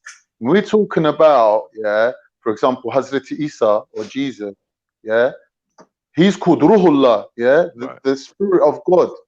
How can he be opening his mouth and speaking, and it's like God spoke? That's the maddest thing. That's the deepest one. Because angels bringing you messages, things like that, that's, your human mind can conceive that and understand it. When we're talking about Jesus, we're looking at on a whole another level. Get me? So what I'm thinking is, because he was born with it already in him, his systems, his mental faculties were upgraded for him to harness that level of connection. Whereas with us, if we were living our normal lives and all of a sudden we were bestowed this gift that he had, I think it will fry our brain cells. Like, I don't think we'll have it do you see what I mean? Like, because he was born with it. I hear that. Because it come to Mary before he was even conceived, that ruh. What's that, Calm? But what's the point? We can debate who spoke this and who spoke that, but what's the point, Ants? What I'm saying is, when we're talking about communicating with God, no one done it on the level of Hazrat Isa. He done it on the highest level. Well, what's the highest level? Because, when he spoke, it's like, get me? Well, I beg to differ. I beg to to differ. Since the supposed first physical creation, do you get what I'm saying? I've never seen anybody or anything, do you get what I'm saying, exercise that same relationship. Do you get what I'm saying? So the creation, which one you mean? Sorry. The creation that everybody had to bow to, do you get what I'm saying? Which is encompass of yourself. You already have the ruhi because you got it from Adam, the first prophet. Yeah. You understand? So you're already blessed. Everybody's blessed. Do you get what I'm saying? It's whether it can pick out at every generation an individual who's just a little bit more in tune than the rest. That's it. It doesn't mean that he's that special. Do you get what I'm saying? Because we're all essentially from the same root. But I'm saying with Isa, with Hazrat Isa, there's no intermediary. You're mentioning intermediary. I'm saying with Jesus, where's the intermediary? Gabriel. No, Gabriel never spoke to Jesus. That when Jesus spoke, he spoke, innit? What about Musa? Oh, who's Musa? Musa didn't. Musa isn't a friend of Allah. What about Satan? What about Satan? God don't speak to Satan. Jesus spoke to Satan. No, Satan spoke to Jesus. Allah. And Jesus replied. Allah. How can you say God don't speak to Satan? That's a lie. What are you talking about? Like, come on. He don't receive instruction from Satan, does he? Sorry, Satan's not receiving instruction from Allah, is he? He's doing his own thing. Yeah, he is. No, whoa. No, yes, he is. Whoa. Yes, he is. Whoa. Thank you. Whoa. Go on. Iblis has got a contract with God saying, see how much folks you can fucking deceive and that. So, but this whole thing takes place outside of creation, right? What? No, this whole conversation between God and Satan, not outside of creation. It happens outside of dunya. It don't happen outside of creation because Adam is right there when this happens. It happens outside of dunya. Thank you, my brother. And plus, Musa alayhi salam spoke. He's the conversator of Allah. There's Ibrahim, the Sahaba Allah. There's Musa that actually spoke to Allah. So no, I don't. Yeah, you're right. Yeah, Musa spoke to Allah, fam. Yeah, he's the only one though. They say Musa's the only one. 1 second. They say he did. Yeah. Let's be real. I mean, if you we believe he did. We believe it though. Or you talk to a spirit. I want to understand. That is not. That is not Allah subhanahu wa ta'ala. Stop. There's no way the creator of the boundless universes can be defined in one spot. I refuse to accept that. Do you get what I'm saying? He is everything. He's in everything. He's part of everything. Where are you personifying the creator at? He's in everything. That's the pantheist belief. Yeah, but he's in everything. Can he? You know what I'm saying? No. That is Islamic belief. He creates everything. He sustains everything. Don't mean he's in everything. That's a distinction. Sustain. Yeah, that's a distinction. Right. Yeah, he don't have to be in it. You don't have to be in it to sustain it. Like a mother sustains you, whether you're in her or outside of her. Yes or no? My mum don't sustain me when I'm outside of her. When you came out of her, and she breastfed you, who was sustaining who? Yeah, but she could have passed me to another woman who could have breastfed me, and that still would have sustained me. Stop all that. That's true, yeah. But the reality is, your mum, was your sustainer. Through an umbilical cord. Through an umbilical cord. Through an umbilical cord, yes. Sustaining is making it more like a physical act. No, he wants to use. No, he wants to. It is a physical act, man. A physical act of creation. That's what I'm saying. Because we're saying sustaining, can't we just say we're connected? Because at the end of the day, you can't run from a connection. You can't say, because I'm standing over here, I ain't connected to you. Can you sustain energy? Can you sustain? Not really. You stop eating, you'll die, innit? Right, but you need energy, yes? Yeah, but to carry on. Energy. Yeah, energy is what sustains you, bruv. Let's stop all that. Yeah, energy sustains you. Everybody. Let's not. But what about spiritual energy? Is spiritual energy and energy of food different? No, it's the same thing, man. It's the same thing, man. It's the same thing. We just look at it with different lenses. It's the same thing, bro. Is it your soul? Yeah. Is it your where's the ruhi? And you got to understand that even in the texts, the Creator never refers himself to itself as Allah. Never, never, never, never. Only as the soul. So what's your point though? What are you actually saying? Like, are you just like saying we should be critical and not like so dogmatic in our belief? Because if you're saying that, I agree with you. That means that the examples you're giving are just like, you know, circumstantial things that we shouldn't really delve too deep into. What's Makru saying by saying this? You get me? I think you should look into it, yeah. Because I mean, in some respects, someone would consider me a shaitan because I only come to bring. If you're leading someone astray, then yeah, I would agree. Well, I don't think so. I think the idea of shaitan with Adam and Hawa or Eve, was a situation that is similar. Someone passing on information. We're not saying that is he a liar? He told them if they eat the fruit, they wouldn't die. For example, you know, from the biblical interpretation, right? If they eat the fruit, they would not die. They didn't die. Do you get what I'm saying? They ate the fruit, they did not die. So I want to know, like in reality, where they say the devil lied to Adam and Eve. I can't see it. With the Adam and Eve thing, there's the easy mistake to make, which is getting the Christian version mixed up with the human version.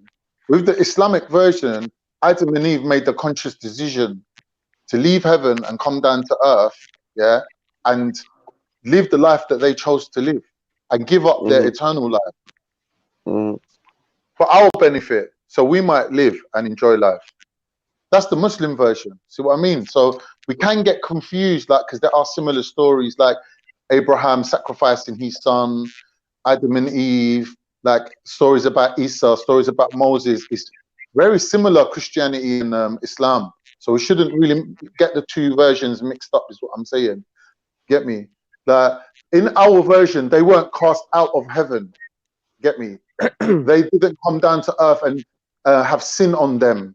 The sin of Adam wasn't passed on to his children. That's a Christian story. We don't abide by that. There's no sin in what they done. Right. So they weren't carrying no sin. Right, we don't inherit no sin either. So, just to be Khan was good then. Yeah. Cain Khan was good. To be honest, I'm a Muslim. I'm 46 years old. I don't know nothing about no Cain. I don't know. Is that a Christian story? No, it's heard nothing about Harun, Abel, Harun, and they got different biblical names. Isn't it? Okay. Got a different name. So that was explain that. Yeah. A similar story. Harun and what's his name? Where they killed each other over the sister, and then they found out how to bury someone through, you know, how the birds bury someone. Similar. So Allah Ya'lam. Similar story with the two brothers. Guys, blessings. Happy New Day. Blessings. So the story, big up, man. There are many interpretations of the same story, and they're older than your version. So it's incumbent to read the Quran, innit? But just to verify, you've got to read those older books and get different more. No, but the Quran is the criteria for them, that you correct yourself from the Quran, not from the other way. Not like going to an older version and saying, "Oh, this is the right one because it's older." That's the wrong way of thinking. And no one's saying that. No one's saying that. You read the Quran and then you read what is older. Is there something wrong in that? No, as long as the Quran is your criteria, like you're not referring to a different thing. Listen to how you sound. I'm listening. I'm listening. My brother, you sound like a robot. You sound like a follower. You sound like you have a mind of your own. Criteria. Okay. No, my brother. No, my brother. Yeah. If I read a book, I read a book. Yeah. You know what I'm saying? If I read the holy text, I read the holy text. No, I'm not saying a book. I'm saying specifically the Bible, Maku. I'm not saying other books. I'm saying the Quran is the criteria for the Bible. That's all. I'm not saying the Quran is the criteria for every book ever written before it. You're getting hot now. Is he there? You didn't say that. Brother, you there? Go on, that's back to front though. Isn't it? No, I'm saying the Quran is the criteria for the Bible, not for every how do you book know ever that? written, because that's what we're told in the How do you Quran. know that? That's an Islamic belief. Yeah, but you're told to read not the Bible. There's no word of Bible, Biblos. Yeah, but that's semantics. Injil, Old Testament, whatever we have, whatever we have that makes up the Bible, whether it's Injil, Old Testament, whatever you want to call it, we're told as Muslims that there's a degree of corruption here, that God had to go out of his way to send the criteria down for it, the correction. Stop it, so it says, don't say what they say. Robot, don't do what they do. Again. Come on, even my brother Yassim knows. Robot lines. We've heard this all before. These are just rhetorics that have been thrown according to sectarianism. Look, I don't want to offend any. I'm not trying to offend any Christians here, but as a Muslim, I'm told to not really take the Bible as a very thingy source, uncorrupted source.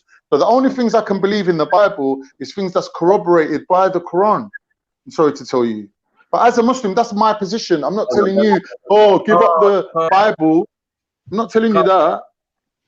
No, but I think Unks is saying it's not the Bible you're talking about. The Quran is talking about something different in your understanding. You're talking about the Bible that it's in hand today. That's irrelevant. That's irrelevant, though. Showing people, some people don't read the Quran because a man the Bible. You get what I'm saying? Like this intellectual. You get what I'm saying? Masturbation that man's doing. Like, bruv, be honest, fam. Stand on hack. What I'm saying is, if there's a story of Adam and Eve in the Bible, and there's a story of Adam and Eve in the Quran, I'm going by the one that's in the Quran. Cool, yeah? But then you won't have certain aspects to the story. This is my point. When you read other versions, that's unfortunate. One, it verifies what you're reading. Yes or no? It will verify what you're reading. Because if it's something older, and then that information is already there, then it verifies what you're reading. Not the other way around. How can you use the new thing to verify the older one? Because it's a correction. It's a correction, isn't it? It's not. It's another copy, for people who never had it. That's all. Not really. It's a revelation. It's a criteria. Isn't it revelation that got revealed? Not all of us lived in Not all of us lived in the Arabian Desert. Yeah, but this Quran is. I'm not agreeing with you, Matthew. Like, you're saying the things for us to dwell on for hours on end. Like, I'm not agreeing with you. Like, we agree to disagree. Whatever you want to call it. So I'm gonna just say cool to everyone. I need to go to a funeral. But I was gonna leave with a question. If I was a young Muslim, let's just say I'm like 15, 14, I've got a baseline understanding, and I'm listening to you lot, regardless of what your beliefs are, whatever, whatnot, what theology you follow, being righteous people, what would you advise me as to be? I'm asking you, how can I be a good Muslim? But I don't need all of this extra stuff. What's the basics I can do that can allow me to be a good Muslim? What's the baseline I could do? Can I go first? It's all in the name. Who wants to go first? Hold on. I'll go first. Yeah, I'll go after you. Sorry, Michael. All right, cool. When Jesus was asked this question, he answered, ask for forgiveness,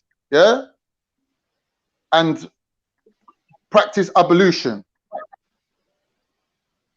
All right, that's your one. So that's my what about you, Maku? What about you, Maku? What I'm saying, it's all in the name and in the action, right?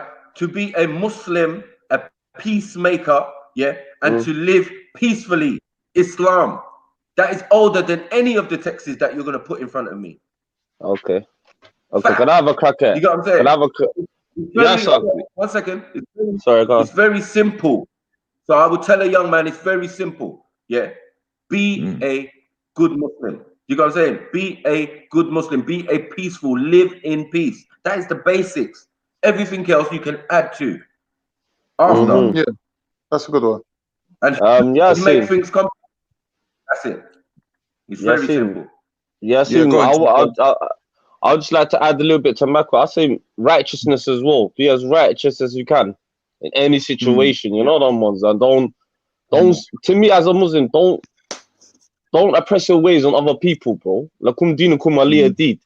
You know, that's a good ayah in the Quran that says, you know what, yeah, if they don't believe, let them have their belief. I have my belief. Right now, don't oppose your way of life on other people as well, because this is what a lot of Muslim brothers and sisters are doing.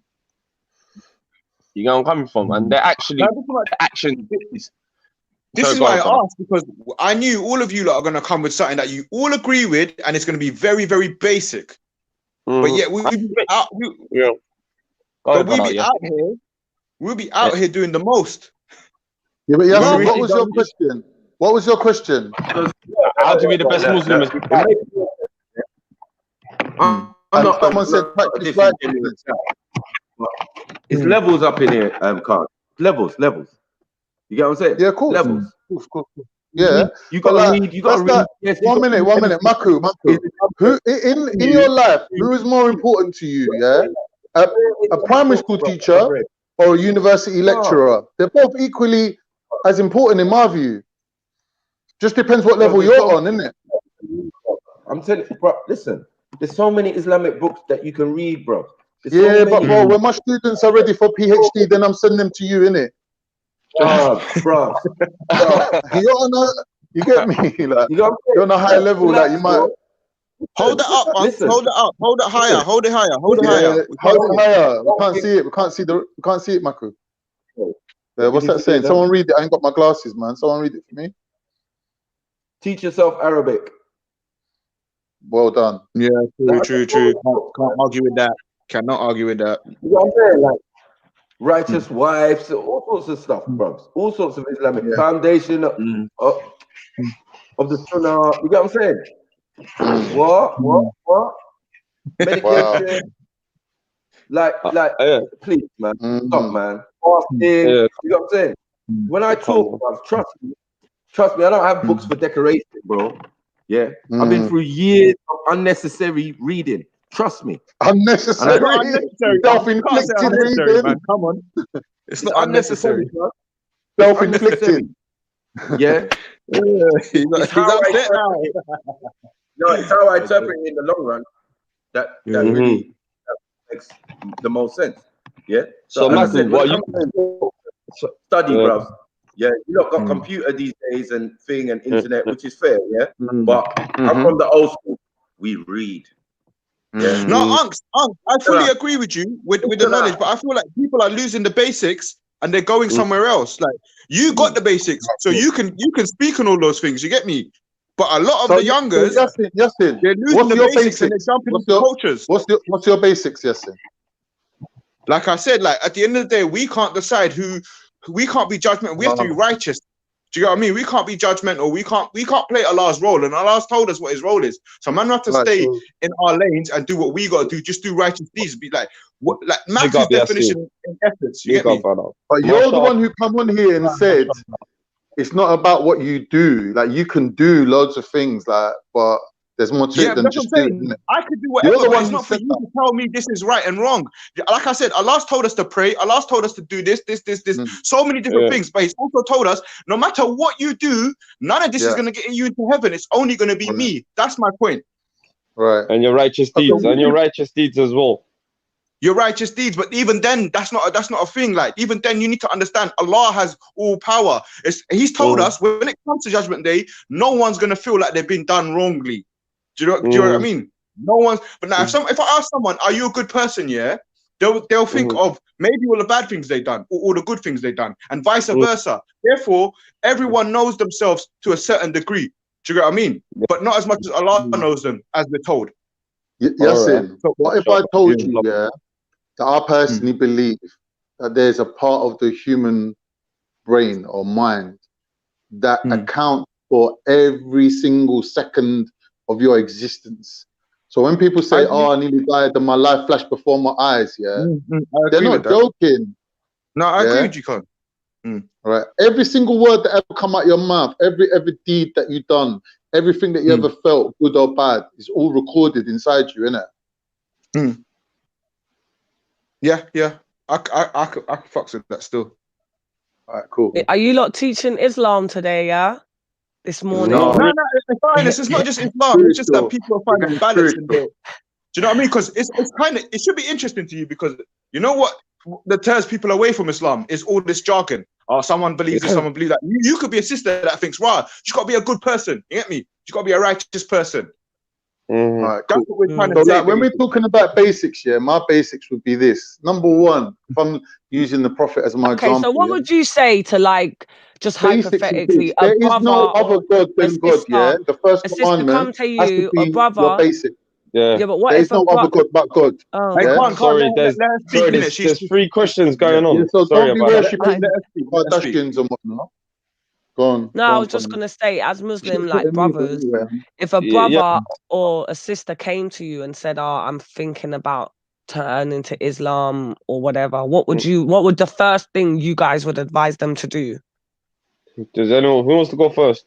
Shall I go first? Start practicing your prayers regularly. Okay. No, you have to have salat before anything.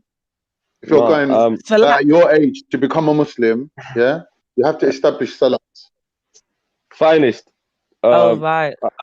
Finest.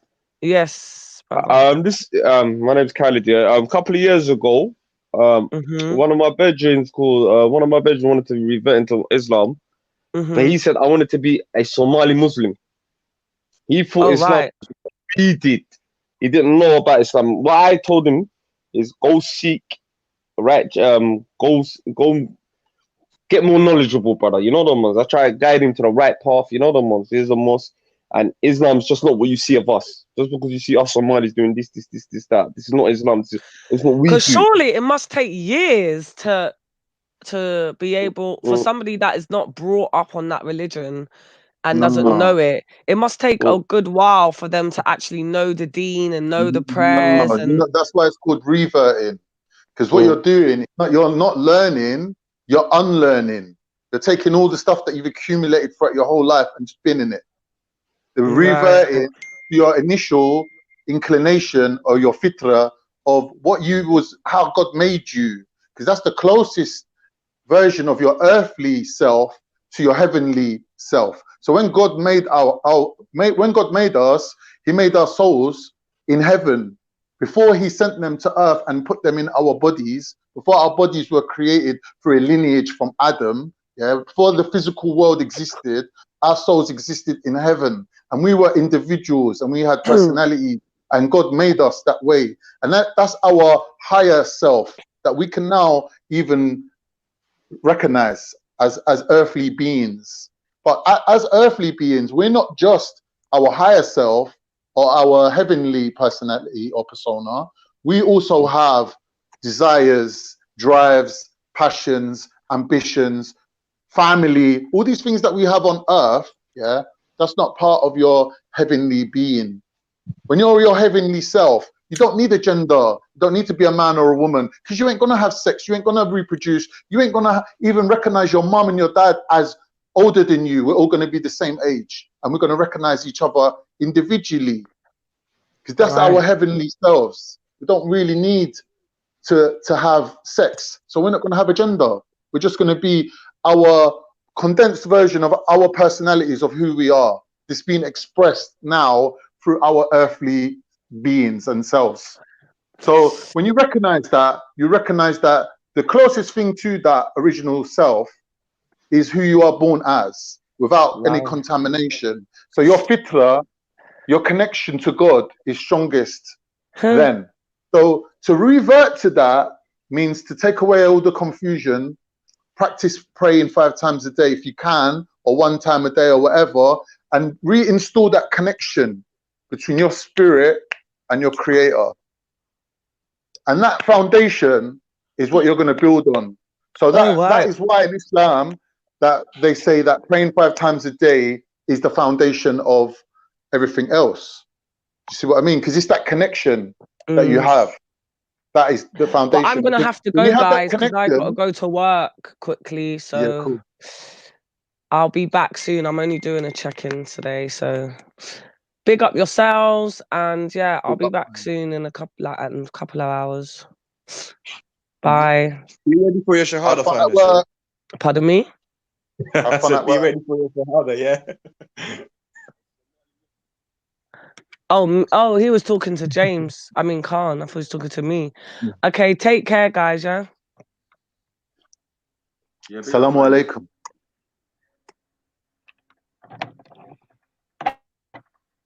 Yeah, so what did I miss, Khan? Sorry, I missed a little bit. Right. The question she asked was if someone wanted to be a Muslim, like I think she meant herself, like what would the advice be? So she was saying, what would she have to go and learn? And I said, it's more about unlearning the stuff that you've actually learned already. So reverting rather than converting. Yeah. So I'm just saying that there's a lot of stuff floating around in our heads, a lot of misconceptions that can kind of be a blockage or a deflection away from, the straight path. So as we know, like in Al-Fatiha, we're praying for that straight connection. You get me? Like unpolluted. So it's all a refinement process, really. It's not about learning everything and like exceeding your limit, because I personally think you should do a little bit of learning, read a little, and then incorporate that, and then read a little bit more, like in bite-sized chunks. You know what I'm saying? Like there's sometimes where your soul just needs information, and there's sometimes where you feel I've got enough information to go on now, and you stop reading and you start practicing, and then there's times where you might want to go back to your reading again. So you know what I mean? Like knowledge, I think, is knowledge. Like it's like Bruce Lee said, knowledge for the sake of knowledge is an exercise in futility. That's what Bruce said. I agree with that. I think I want the knives. Jedi, the destructor. I want the knife. Huh? Sacred dagger. Huh? What you saying, Eddie? There's got to be some spiritual connection. You get me? Boy, I mean, I'm gonna leave you lot to it. I'm not gonna get involved too much, yeah. But what do you think though? Flame, man. What I think. I think like the simplest way I put it, yeah, life is simple. Mankind's mind complicates it. Mm-hmm. Exactly. I would say anything real is simple. Anything true, anything real is simple. The complications indicate that something ain't right. When it starts, oh yeah, well, it's complicated to explain, and this layer and that layer, and once it's all that, I think that we got an issue. Yeah, because I think the truth is simplicity. I definitely do think that. Yeah. That's why I understand when they say you're born a Muslim. You're born a Muslim first. That must have a different meaning to something that's textual. It has to be something that's done, or something that is metaphysical or spiritual. You know. Definitely. Yeah. It's also physical, you know, Unks, because in science they say when a baby is born, he has the capacity and the brain formation to learn any language. But as we grow through time, we cut these things off. Yeah, definitely. And they say you got the most energy. The most energy. This comes back to what I was saying earlier about the shadow self. Every time you come to a junction and you decide to learn this thing, you've taken a path where you're not learning about 10 other things. Get me? So every time you come to a decision-making process where you make a decision to go a certain road, yeah, you're then inadvertently refusing to do all those other things. You get what I mean? So all those other things that you didn't learn, yeah, that's your ignorant side. That's much bigger than your knowledgeable side, which you chose to know one thing. Get me? So when you get round to getting back to your shadow self, he's a bigger man for you. You get me? You get what I'm saying? He could overpower you.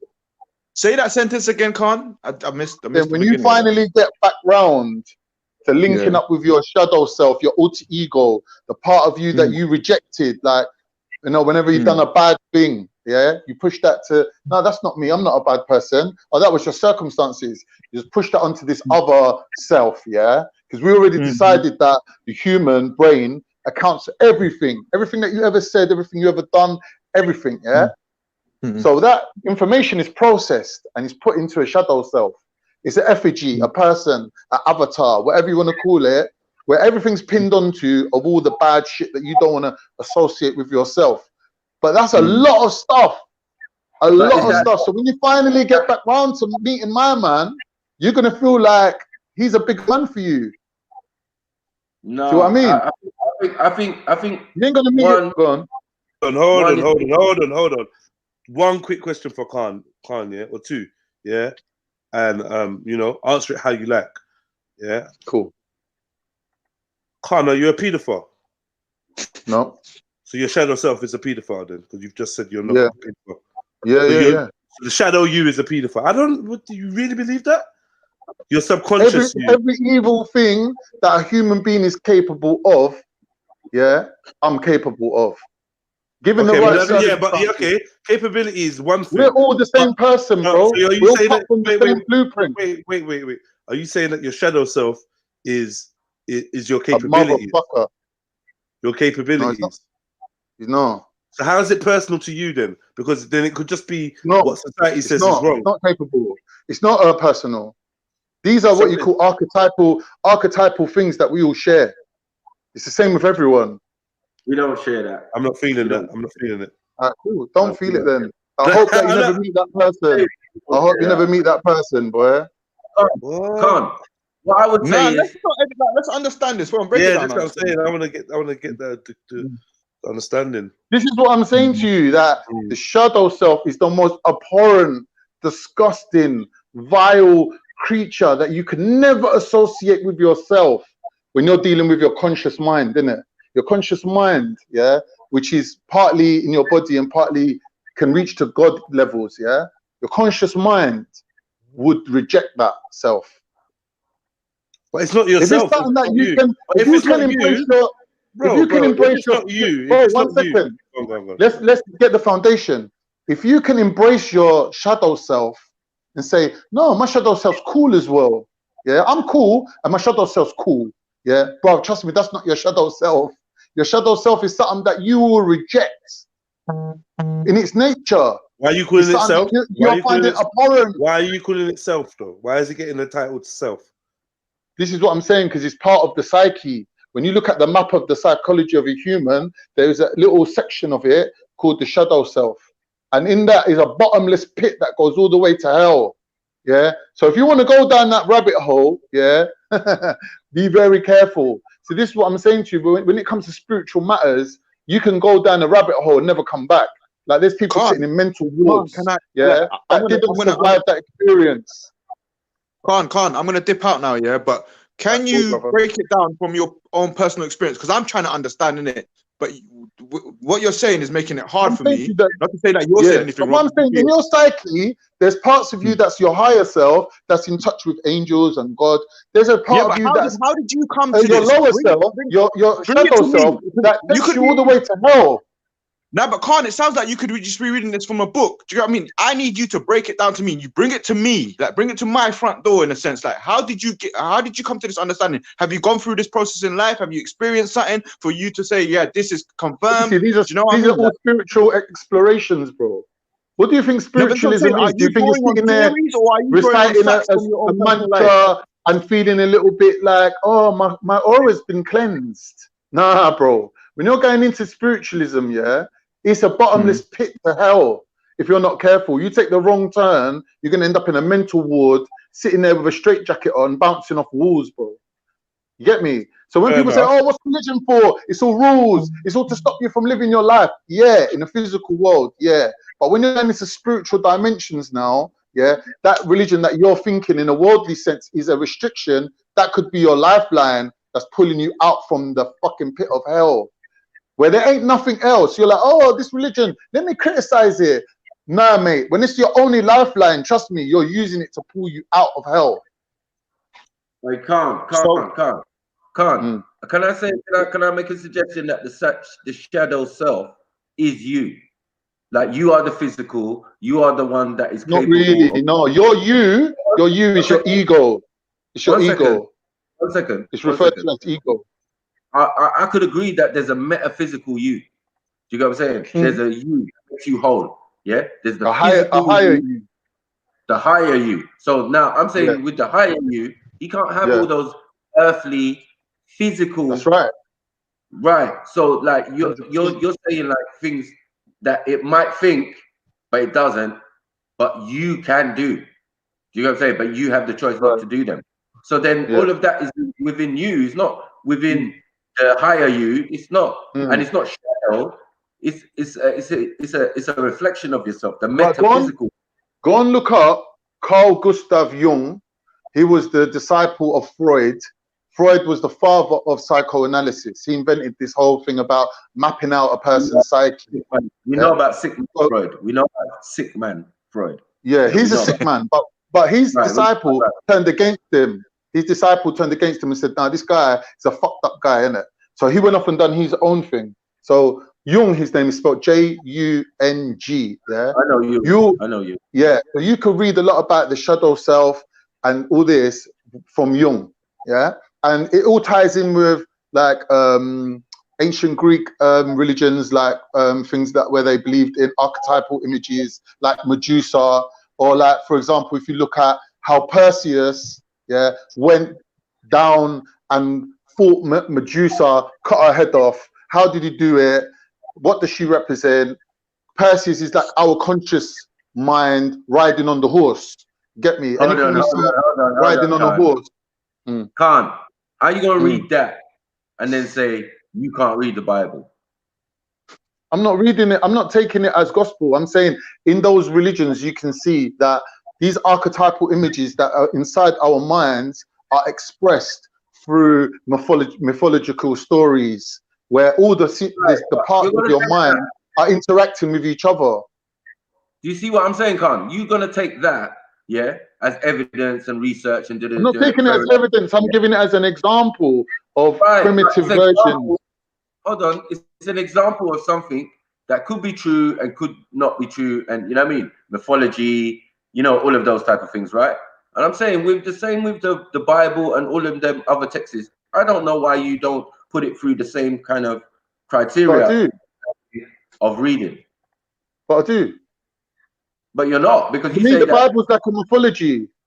It's like mythology, the Bible. Corrupt, though. You're saying the Bible's corrupt, but not what you're asked to read from the Quran's point of view. Well, I was making a point.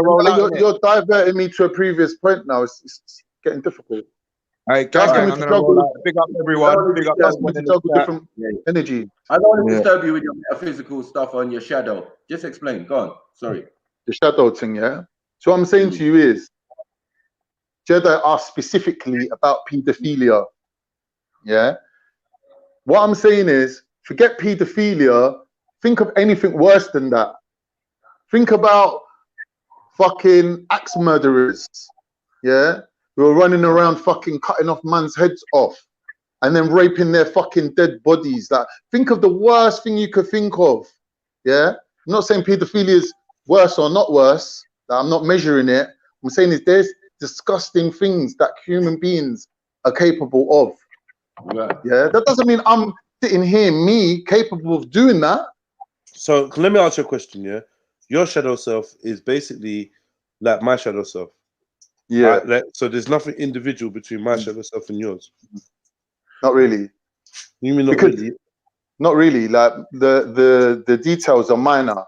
Like, you know what I mean? Like there might be things that you can stomach that I can't. For example, you might be capable of shanking a man, for example, whereas I wouldn't be able to do that maybe. And I'll put that on my shadow self. But that compared to the depth of that shadow, but that's not going to be in my shadow self. Goes, that's a minor thing. So somebody that could be seen as outwardly evil could have a really nice shadow self. That's capable of love and compassion and kindness. No. Why not? What do you mean? No. Somebody he would just have. He would just have things that, like I said, if you're capable of shanking a man and I'm not, he might be capable of stomaching another level of evil or darkness that you couldn't. So he's just, whereas you're like, for example, I'm center, yeah, you're a little bit left of center. He's just going to be extreme left. You get me? Okay, but to him, where he's standing right, and where you're standing, someone that's extreme right or someone that's extremely evil could stomach whatever nastiness you throw at him. So I'm saying his shadow self is gonna comprise of all the stuff that he's consigned to his subconscious, which is gonna be all the nice stuff, compassion, fairness. Why not? So the shadow self, can only contain negative things. You're saying that people who are capable of doing evil acts would regard good things as evil. Yeah, is that what you're saying? Yeah, would I've never experienced that. I think that some people are just more tolerant of evil. They can tolerate that darkness more than others. So that's why it's called a shadow, innit? Because there's no straight line. The funny thing is, you're calling. There's no line between you and it. It's a shadow, innit? So it blends into it. So it's a gradient. So some people are more on the lighter side. Some people are more on the darker side. If you think of a shadow, like there's no straight line, there's no hard edge to a shadow, innit? It's blurry. Okay, but you're putting a moral stipulation on what resides in the shadow. No, you are. You're saying that morally good becomes evil when you're dealing with your shadow. You're saying the shadow is evil. That's what you're saying. You're saying because I'm saying to you, the actors, let me take your point and condense it. One second. Listen. No, but I know your answer already. Listen. I'm making a statement. Yeah. No, I've got the answer for your first. I'm not asking a question now. I'm making a statement. The statement I'm making is the shadow self. Is comprised of the parts of humanity that we don't want to deal with unconsciously. The parts that are undesirable. I'm saying to somebody who deals with the undesirable parts consciously, and resides other parts of being to their subconscious, surely their subconscious would be a reverse of what their conscious being because is. The element of rejection exists in the conscious self, not in the subconscious. The subconscious or the dark side of yourself doesn't reject. There's no element of rejection. So when you smell shit and you go, ugh, that is an act of rejection of something that's negative. That exists in your ego, in your conscious self. The shadow self doesn't have that element of rejection. The shadow self isn't going around rejecting good things. That's not part of his makeup. Do you see that you used good things, yeah? I'm just saying you're putting the morality on it, on what is good and what is bad. Do you get that though? No. Are you saying good and bad don't exist? It's just subjective. Is that what you're saying? Well, yeah. According to what you're saying, the shadow self doesn't have no knowledge. The line between good and bad might be subjective, where we draw the line. But good, ultimately, 100% pure good and 100% pure bad does exist. It's just where we draw the line between them. Okay, but so your subconscious is going to decide on what is good and bad. Yeah. But I thought you said it doesn't. No, your subconscious, meaning the part of your mind that doesn't actually calculate. Shadow self is not the subconscious mind. They're two different things. Subconscious mind is the part where you're not calculating, you're not conscious, you're not thinking. Is your psyche? Yeah? Is your psyche? Shadow self exists within the conscious. Is your psyche consciousness? Conscious and subconscious together combined. Yeah, the whole thing is your psyche. Okay, the entirety. Cool.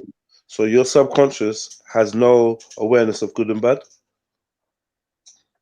No, it does. But not within the shadow self. Okay, so the shadow self is part of your subconscious though. Yeah, it's a subsection of it, yeah. But there's no knowledge of good and bad within that, even though your subconscious has a knowledge of good and bad. So anything that you anything you decide or anything your consciousness decides is bad is going to get sent over to. What would help? What would really help is if you Googled it, find the drawing. Anything. I'm trying to help you, but it's a shortcut. There's the image, a diagram that explains it. Because you're thinking of it in layers or levels. It's not like that. it's more like bubbles. So imagine you got like a bath and filled it with water. That's your psyche, innit? Yeah. And then you put little bubbles that floating around in it. And sometimes, you know, when two bubbles overlap and they become like 3 bubbles. There's like the bubble on the outside, the bubble on this outside, and then the bit where they overlap is the 3rd bubble in the middle. So 2 things can overlap each other. So the subconscious and the conscious, there's no hard line between them. At some point, they slightly overlap. Get me? So when we're talking about these things like shadow self, conscious self, ego, like sometimes some of them overlap, and some of them overlap more than others. So when you see the diagram, it explains it properly. Yeah, it's an interesting concept. It's an interesting concept. Yeah, it is interesting, and it explains a lot. Yeah, it's an interesting concept, but I'm not feeling it. I'll look into it though. Yeah, but you might be one of them guys that whenever someone tells you something, your initial response is to reject it. Not because you don't like the idea, but because you don't like the person. And then in about 3-4 days, once you've got rid of the idea that this person delivered this message to me, the message itself might just then all of a sudden become more interesting. No. No one's rejecting it at all. Sorry, go on. No? It's definitely I'll say authorization come. So if a pedophile writes a book, I've got to question the book because it's authorization. You understand? 100. So yeah, 100%. it's very important to know who's writing what. So when you say you're a student of Freud, like bruv, for us, it's like a no-no.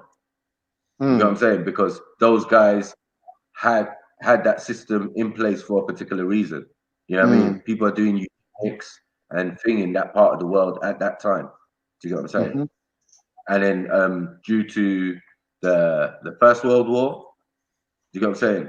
Battle of the Somme and all of these type of things, where their people were running away because it was the aristocracy's children who was going out there to war, and they were shitting their pants because they weren't trained for that. So they would run away, and obviously for mutiny, the thing was getting shot in the head. Now they couldn't shoot all of their family members because it doesn't make sense. You're already losing a lot of the aristocracy. That's why in the Second World War, it's more the people of the society that they used. You know what I'm saying? And the colonial armies and all of that. But in the First World War, and then this is where psychology and psychedelic drugs and all of these concepts come into play. Do you know what I'm saying? Definitely, I agree with that. So it's like it's not something. Obviously, it's not Islamic. It's not Sufi, because we deal with physical and metaphysical concepts of soul and spirit. You know what I'm saying? So, I understand where you're coming from with that, but I don't know. Maybe you're putting a wrong name on it and saying shadow. Because if you say higher self, you know what I'm saying, or as I said, metaphysical self. So you're connected to that spiritual or metaphysical, that energy. The day the two combined, well, you will be a god. But in that sense, you know what I'm saying? You'll be whole. Let's put it that way. Yeah. And I think all the attributes that you said, if you think about it, because we're in the physical, this must be hell. Because this is a lower dimension than the other dimensions that are out there. And if we know that the creator is in one of those dimensions out there, then maybe the higher you is in one of those dimensions out there, connected to you, or some people. Exactly. That now you're talking. But I don't know. As I said, as Jedi said, I think your subconscious, or you said, sorry, your subconscious and your shadow self are not the same, no? No, they're not that's the same. No. The half that is you. Yeah. Do you get what I'm saying? The half that is within the subconscious. There's lots of things working that, as humans, we can't bother to waste energy processing. So we do it automatically. Doesn't make it good or bad, but obviously the shadow self is the section of it that is bad. But there's other sections. I just never heard of it, to be honest. So everything that's not your conscious mind, is in your subconscious, including your higher self. That's in your subconscious. Because anything that's not conscious is by default subconscious. So to some people, their higher being, their heavenly persona might be in their subconscious more than in other people. Because like I said, there's no hard line. It's where we draw the line between ego and super ego. Some people, it's like Jesus said, when you see me, you see the Father, or when you hear me, you hear the Father, whatever he said. He's saying that his ego overlaps with his super ego at a higher percentage than the average person. Well, do you think that we were smarter before, or we're smarter now? I mean, when you say we, what do you mean? We black people. Humans. Let's say humans in general. Let's say humans in general, right? But our ancestors. Well, as we know in Islam, like we're taught that towards the end times there will be much higher level people. So according to Islamic belief, that the amount of people that are on a higher level increases. When you go back in time, you might find people that were on an extremely high level, but there would only be few and far between. So when you're looking at what heights were attained, you could say, yeah, in the old days, there were individuals that attained these high heights. But when you look at the majority of the population and how like a slight raise in everybody's consciousness across the board would have a greater effect. See what I mean? So one person, I'll give you an example, like they say in Buddhism, it's like a pebble dropping into the pond. The ripple covers the whole pond, isn't it? So some people could be that pebble. They could be an anomaly, that one person that reached that height. Yeah. But when we're looking at the whole pond, get me, you're getting a very small ripple that's going across the whole pond and raising the level as it goes across. So when we're looking at nowadays, you're going to get people of a higher level across the board, but they will never reach the highest levels of people like Prophet Muhammad or people that come before him, for example. But then people are few and far between. Really? Is that what you think?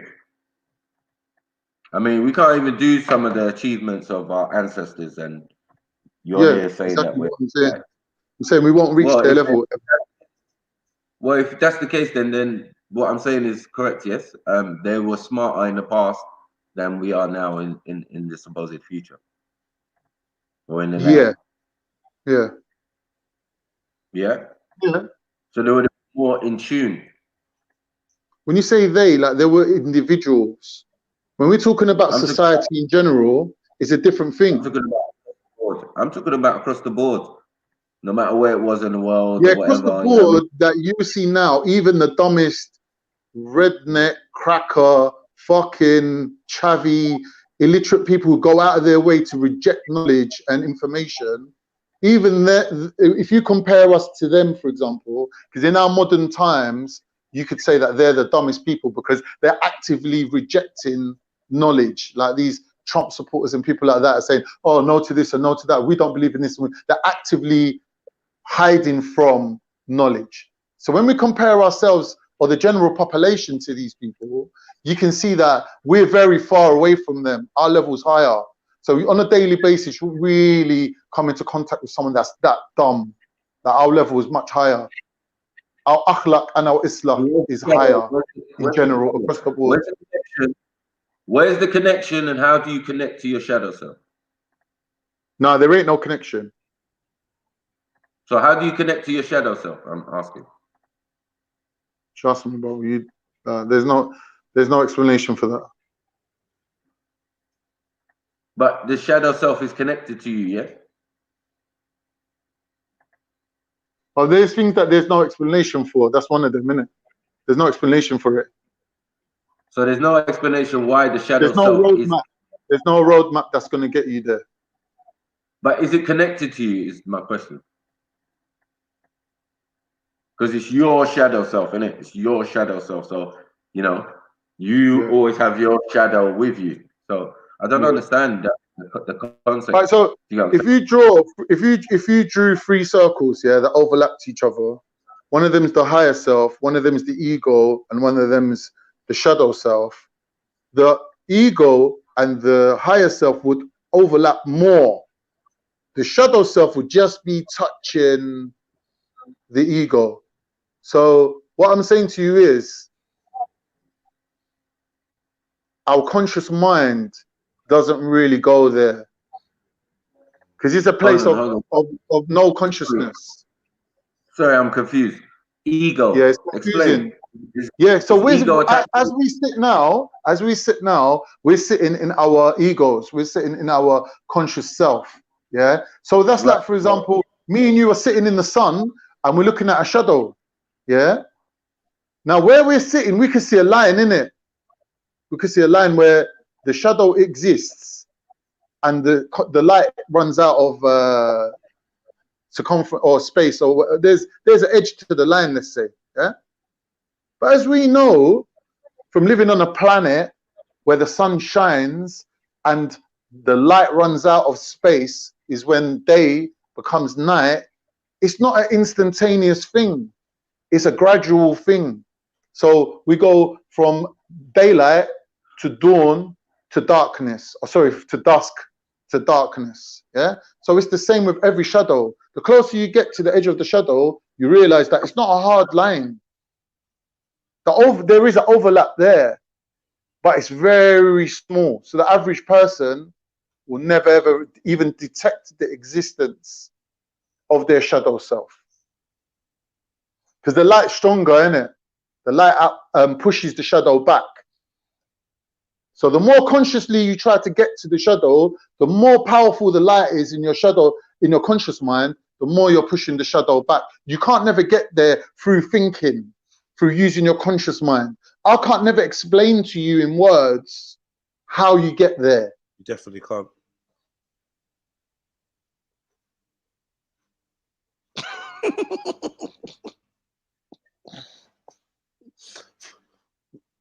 Yes, Khan. Big up, Professor Khan. Professor Khan. Why say that though? Professor of what? Of Freudian. Have you been going on for the past 20 minutes babbling on? What the fuck, bruv? You have, listen, you're being really rude, you know. Like, why even saying that? That's rude. That's fucking dumb as well, you ignorant. Anyway. No, I'm not being ignorant. Like, I'm just like trying to decipher what you're trying to say. You can talk whenever you want. No one's stopping you from talking. I'm not saying not to talk, bro. Why are you jumping up and down for? Calm down, like. I'm just saying, what the fuck is it? Like, I'm trying to figure out what you're trying to get at. That's what I'm saying. When he said you ignorant, what was he gonna say? Say it, man. Say it with your chest. Say it with your chest. I can't do it. She's too nice. I like her too much. That was close. You ignorant. Welcome, Bex. I can't do it. Well, go on. You're right, yeah? Yeah. What's going on? Nothing. Half time, just chilling. Yeah, half time. You living life, yeah?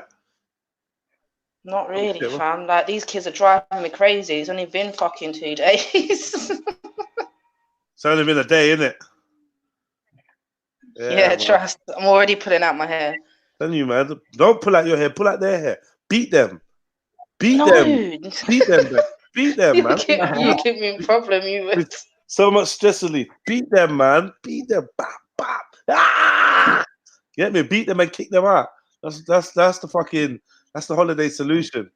Beat them. Beat the shadow. Yeah, beat the shadow self out of it. Yeah, beat the shadow self out of there.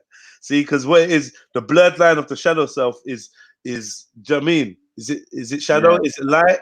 You know, once you get close, most people can't really tell the difference, man. You know what I mean? Yeah, Freud is a sick guy, man. And a lot of the science and that, or the psychology that he puts out, is obviously got some basis in reality. But I do think that maybe he's describing certain people's minds. I don't know if he's describing the black man's mind or my mind. Like, I feel like he's describing some people's mind, maybe because they seem to embrace these theories. But me personally, I don't believe that the shadow self exists in the way that Khan has broken it down for me. I don't necessarily believe that. If he had said that the opposite of what your conscious or subconsciousness embraces exists, then I may have been a little more inclined to believe him. But because it doesn't work the other way, so people that do have what we would call evil thoughts or bad thoughts or negative thoughts, or they display evil behavior, negative behavior, stuff that we wouldn't be able to stomach, they equally have a disdain for things that we like. Yeah. So this is a reality. Things that we take joy in, they don't. They take joy in pain and the reverse. So I would say that surely their shadow self would be full of all nice concepts that they can't stomach in day-to-day life, like love and affection and generosity.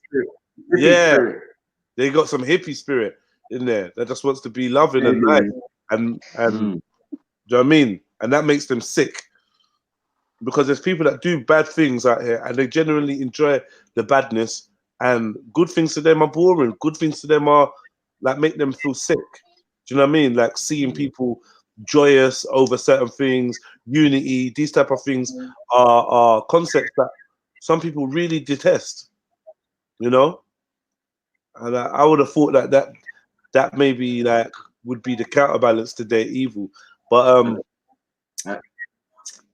I'm not even sure about shadow evil. Can a shadow self look itself in the mirror? I don't know. Well, your shadow self is just. I kind of get what he meant about the subconscious and the conscious mind and all that, yeah. But then after that, he just threw me, boy. Yeah, anything out of that and a shadow following me around that's got the other parts of me, I don't know about all that. Khan left, man. Khan was offended. I think Khan's shadow self took over and just said, "Yeah, fuck this, fuck this." Yeah, well, that shadow man.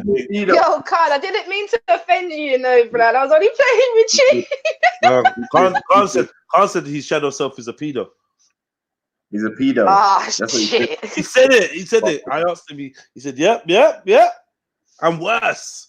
I'm worse." Ain't me. I was like, "No." That's when I detached from the notion. I was like, "No." Yeah. Let's see if shadow self could work in court. Yeah, I wish it could have sent my shadow self to court instead of myself. Blood. It was my shadow blood. That guy be acting out. Yeah, shadow self. Shadow self. Shadow self doing fuckeries. Someone said, "Shadow man coming to a cinema near you." You lot are taking the piss, man. Seriously. Yeah, big up Bibi Nana, O Evolve, Newt 11, the Messy Avenger, Silly, Council of Nice Ears, Nobody, VI Britannia, Stu Brunts. Yeah, he said that. I'm sure Khan will be back. Big up Nash Lion, Rain Has 22. Big up all the mums and dads dealing with half term, got kids in the yard and that. Old type man like Flame, Oxo Beans. Good to see ya. Please hit the like button. Good to see ya. You're a Hindu or something. Maku, tell you know when people start their sentences with a man's name, I just feel the energy from the, you get me? I feel the energy. That's like a shadow self is typing. Maku, tell me where it says this is Islam. You're talking another religion. Yeah. Tell Khan that. Tell Khan that. Don't tell me. Tell Khan. Samuel Todwell Jr. Yeah, fuck's sake. Queen Breezy, Rodney K. Rodney K wants to know if you can still listen to R. Kelly. Fire upon that. But yeah, of course you can. Of course you can. If you want to listen to R. Kelly. I was looking into his trial. His trial was in, I think it said May of this year. So he's definitely going down. He's facing more federal charges from Illinois. Man, poor R. Kelly, man. You hear me? All he wanted to do was make a little bit of music and spread some love in the world, man. And you have to try and demonize him. You know what I mean? All he wanted to do is to do some bump and grinding, innit? Like... Yeah. See, what I noticed is, bare gal, when they were 14, were in sexual relationships with older men, and still to this day, kind of think it's okay. They're not going to go press no charges. 15-year-olds, been fucking man that's in their 20s, 30s, And they just felt like it was different because it was them, innit? Yeah. Oh, but now when it comes to the next man, he's a demon. Do you know what I mean? I see bare people judging R. Kelly. I know someone judging R. Kelly. I was like, but wait, didn't you say you was with this brother at 15? And we're yeah, but it was different. And you know, we had youths and we're no, it weren't different. My mum was married at 14. Get me? I want to know, like, where do we draw the line? Does culture dictate? Like, I'm not sticking up for R. Kelly at all. Like, he can get set on fire for all I care. I don't really care. But I'm saying, in our society, a world international society, we definitely got some hypocrisy going on here, and I just want to know where we draw the line. Do you know what I mean? Where do we draw the line? Why is things always so different for men and women? We're supposed to be in this equality stage. Why is everything so different? Why is it when a man gets attacked in his sleep with a lamp and bust up, yeah, he's allowed to tell the world that it's the CPS's fault while his partner's died, why his partner's committed suicide because she don't want to go through trial, even though she bust man up with a lamp. Now, if it was a woman, if I bust up a woman in her sleep for cheating on me with a lamp and then tried to kill myself or tried to hurt myself, would the media be trying to protect me when I kill myself because I don't want to go through trial? No, they'd be like, yeah, mama tried to dodge trial because he fucked up his wife. You get me? But the other way around, when your wife fucks you up, the whole nation is sympathetic. Mad. Blame the CPS on the witch hunt. Like they need to stop this rhetoric because I'm about to get like 58 gangbangers out of jail. Yeah, because you lot are talking about how traumatic it is going on trial and that. Oh, the CPS was just wanted to, you know, pursue the case and blah. It's like, what are you lot talking about? If you bust someone up to the point where that person's so scared they call the Fed saying that you tried to kill them, and now they want to backtrack because he's like, come on, you know how many battered wives backtrack their stories and act like it weren't that bad just because they're trying to give the dude a chance or because the dude's all up in their head. Yeah, they call it downplaying. That's what they do. They make you downplay it. So my man's downplaying the thing, but now everyone's like siding with him. It's weird. R. Kelly pissed in the girl's mouth. That is abuse. Well, but the trial's not about that. That's a different trial altogether. So I don't even know why you're bringing that up because he's not even getting retrialed for that. That's done and dusted. This is different women that he's done it to. That's the old case, isn't it? Where he pissed. Yeah, that's an old thing. And what the back in the days thing, yeah. Yeah. What happened with that? Like, did he get anything? It got adjourned. It got adjourned because basically, the judge ended up throwing it out because the so-called victim was denying it was her. Her mum and dad was denying it was her on the video. Yeah, obviously, how it works over there, no victim, no crime, innit? No crime. Yeah. I mean, I don't think there's nothing wrong with pissing in someone's mouth, personally. If you wanna piss in someone's mouth, you can piss in someone's mouth. Like the age thing is what is the problem. Like, yeah, man, people be doing worse than pissing in each other's mouth. I think the age thing is my issue. Like, I don't think it should be illegal for someone to piss in someone's mouth. Just allow the kids, innit? That's the main thing. Allow the kids. But when do we decide what a kid is and what a kid isn't? Like I said, my mum was married at 14. What does that mean? You know what I mean? What does that mean? Her parents, were they pedophiles? Were they like, do you know what I mean? Were they consenting to like, I don't know. What are we saying? The most recent federal charges from Illinois, apparently between the ages of 12 to 16. You got some 12-year-old girls on that. It's mad, man. It's mad. I mean, what do we do with R. Kelly? What do you want for him? Life? Like, well, he's gonna get life anyway. He's gonna get life anyway because the first federal charges that came into play, he was looking at 40 years. So now new Illinois federal charges have been put in place. He's he's dying in there. He ain't getting out anytime soon. Do you think that's right? Do you think that's correct? That he should die in jail? He needs to pay. Well, boy, not being funny, he needs to pay for his crime, doesn't he? What with his life? Right. At the end of the day, you don't. Find him guilty. I don't think he's going to be put on the death sentence because I don't think they have the death sentence where they are. But obviously he'll be spending the rest of his life in prison, 110%. What do you think about that, Maku?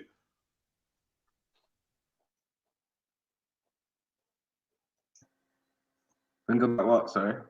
R. Kelly spending the rest of his life in prison. Yeah, boy, that's fucked still. You get me? Fuck, but it's probably gonna happen still. I think that's bang out of order, man. All the brothers just get locked up, bro. Some ridiculous sentences, and you get me?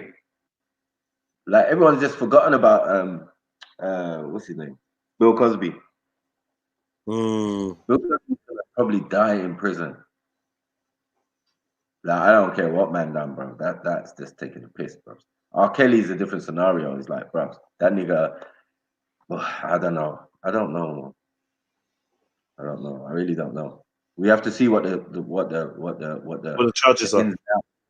Yeah, I don't know. I can only speculate that. Sexual abuse, racketeering. I can't remember all of them. There's so many, but yeah, that's just some of them. Yeah, I think it's RICO charge, isn't it? Because transferring minors across state lines and that. Yeah. That's called racketeering, isn't it, or something? Yeah. The Mann Act or something. Yeah, something like that. He was put one girl from a different state to another state. Transporting girls here, there, and everywhere. Yeah, man. Fuck R. Kelly, man. He's a madman. But when you got well, that situation is like everyone's like, but he was abused as well. So fucking what? So what? I was fucking abused. You don't see me going to do that to other people. A lot of people are complicit in the actions of R. Kelly. That's what makes it difficult. You know what I'm saying? Because everybody can claim innocence now, but a lot of people was there with R. Kelly who we know household names and da. That's the problem, more of the problem for me. I'm like, oh. So you lot knew this was going on and you lot allowed it. Like, where's the righteousness? Where's the, you know what I'm saying? Everyone's closed. They don't want to say nothing. They close the door. You know what I mean? You don't hear no celebrities or nothing dissing R. Kelly. Actually, John Legend actually has. Well, John Legend's gay, so, you know, I don't know. John Legend said stuff. You know, Sparkle. Yeah, Sparkle. You know about Sparkle? Yeah, Sparkle. She spoke out about him. There's been a few. About her niece, isn't it? About her niece and that, yeah. Yeah, about her niece. She was the only one that went to court and said that was her niece on the tape. Everyone else denied it was her. So these are new charges, isn't it, Car?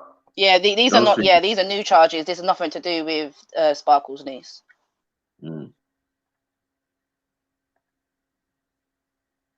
Oh, Khan said but Azrael Clary, she's left him now, innit? And it's all come out that she was a minor when he started a relationship with her. Like, she's spilling all the beans now because she's no longer with him. Her and Jocelyn Savage got into it, had a big massive bust up, where Azrael's turned around and said, you're gonna get done as well because for sleeping with a minor, because I was a minor when me, you and him were doing things. And yeah, bro, it's all coming apart, bro.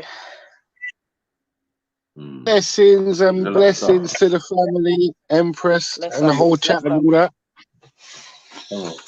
Yeah, man. R. Kelly's a fucker, man. Believe. R. Kelly. I'm telling you. Yeah, he's gonna die in prison, man, and that's a sad thing to hear a black man. But at the end of the day, it is what it is, man. You know, we get the worst and the highest punishments for anything, so we can't afford to slip up. You know what I'm saying? So yeah, that's true. Still, if he gets 200 years in prison, I would not be surprised.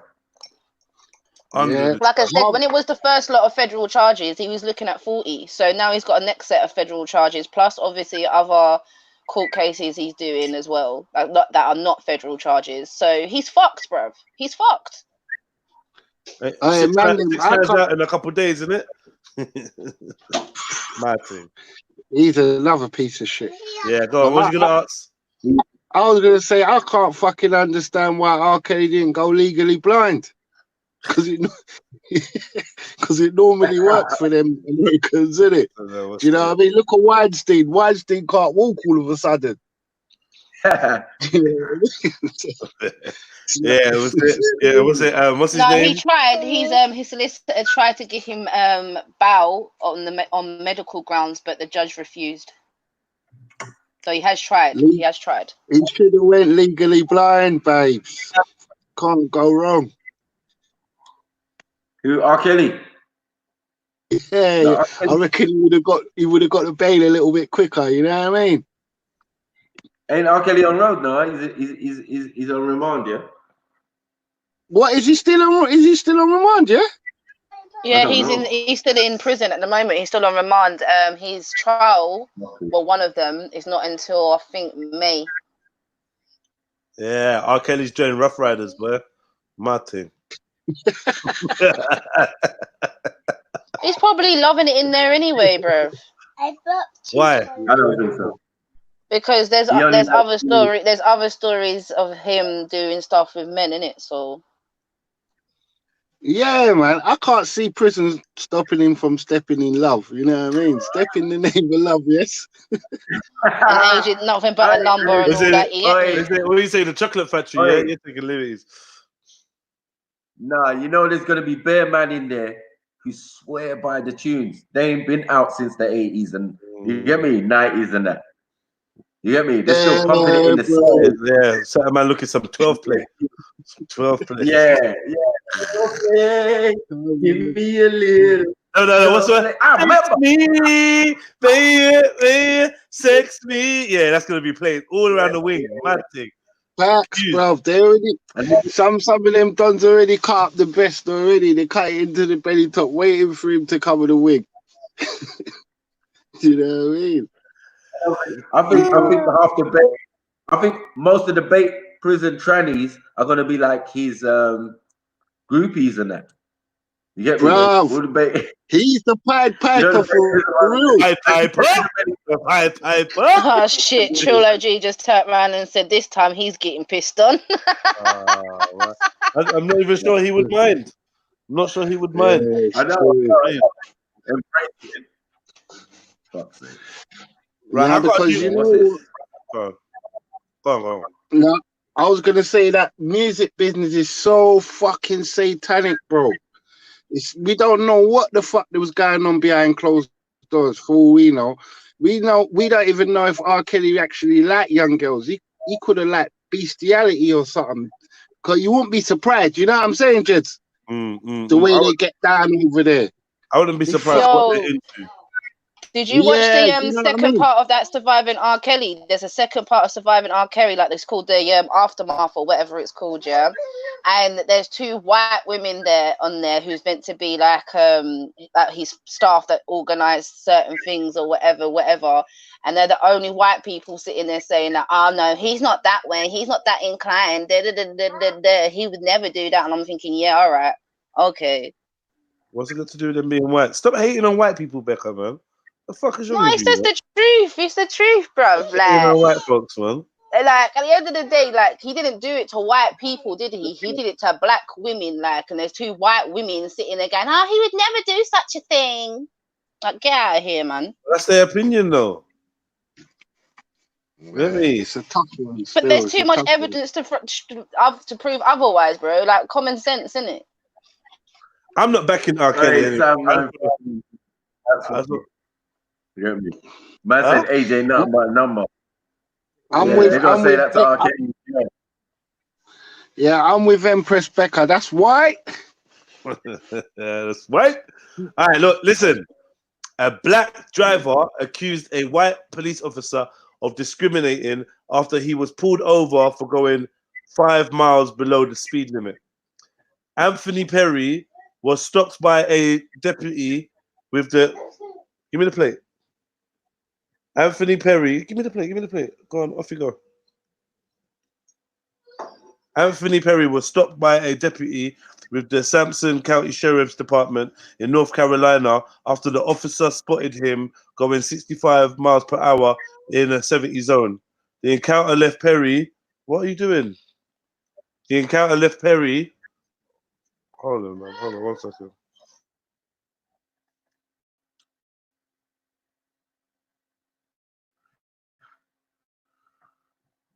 You know, it definitely left him needing compensation, Max.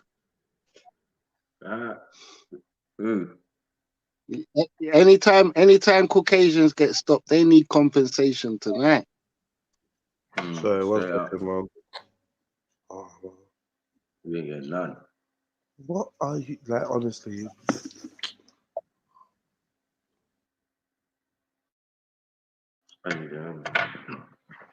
Me up.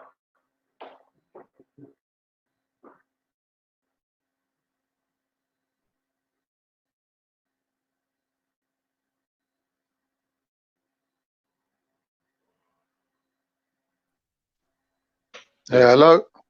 Yeah, hello. Yeah, my battery died, man.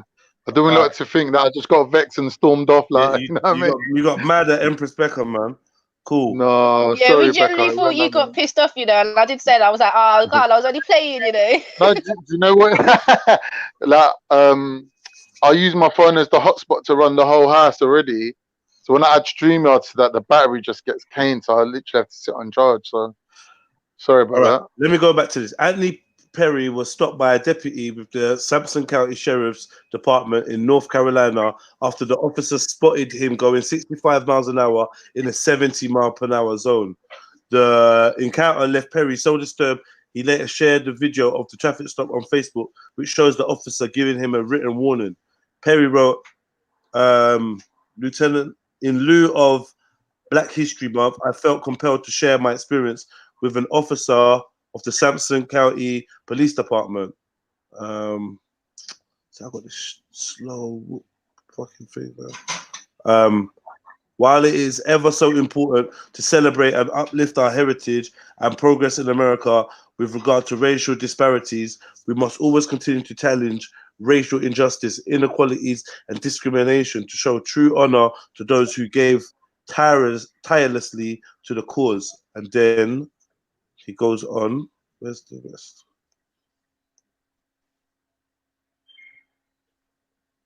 So let's play this video. Have you got sound? Can you hear it?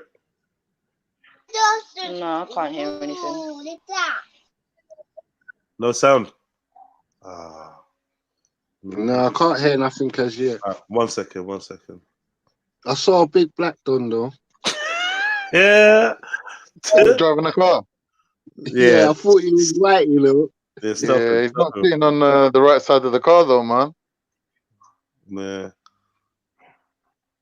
And he's wearing a black t-shirt. You know you're not allowed to wear black t-shirts while being black driving a car. That's another thing. So, all right, cool. You should be able to hear it now. That's black on black, that is.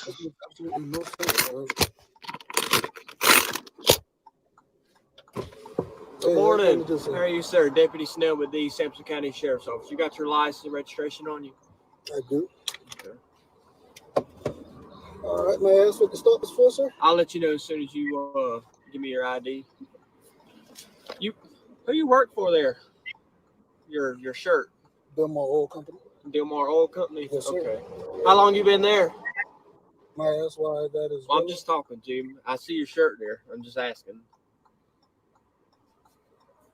Is it wrong to ask you questions about where you work? Well, I'm just trying to figure out what that has to do with the stop. Okay. All right. Well, if you don't want, just casual conversation, that's fine. No. Since I got you stopped here, you're driving 65 and you speed limit 70. I'm just wondering what's wrong. Are you okay? What? Other than. Can you hear that? Yeah. Yeah. He's taking liberties. He's taking liberties. Hold on. You okay? You ain't traveling 5 miles below the speed limit. Yes, sir. I'm just checking on you. That's all I'm doing. Okay. Yes, sir. You good?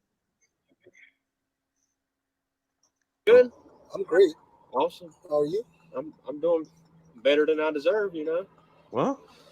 You got the paperwork for the vehicle? It's actually a rental car. The only paperwork that I have is via email. It's what? A rental car. But what were you saying about something? You said something right after that. The only paperwork they give you is via email. Okay. You pull it up digitally? I can. Okay. How long you got it for? Until I decide to take it back. Oh, scared. This is mad, bro. Like, who's got time They do, for this but shit? unfortunately for my schedule right Bro, now, this is everyday bollocks, bro. Oh, you're gonna stop me on the side of the road to make sure I'm all right. At least come with a cup of tea or a sandwich or a donut or something, bro. Come and chatting shit to me, wasting my time. It's fuckery, isn't it? You still live in What's Clayton? this, the shadow zone? Okay. What's Pungo Court off of? it's off of 7.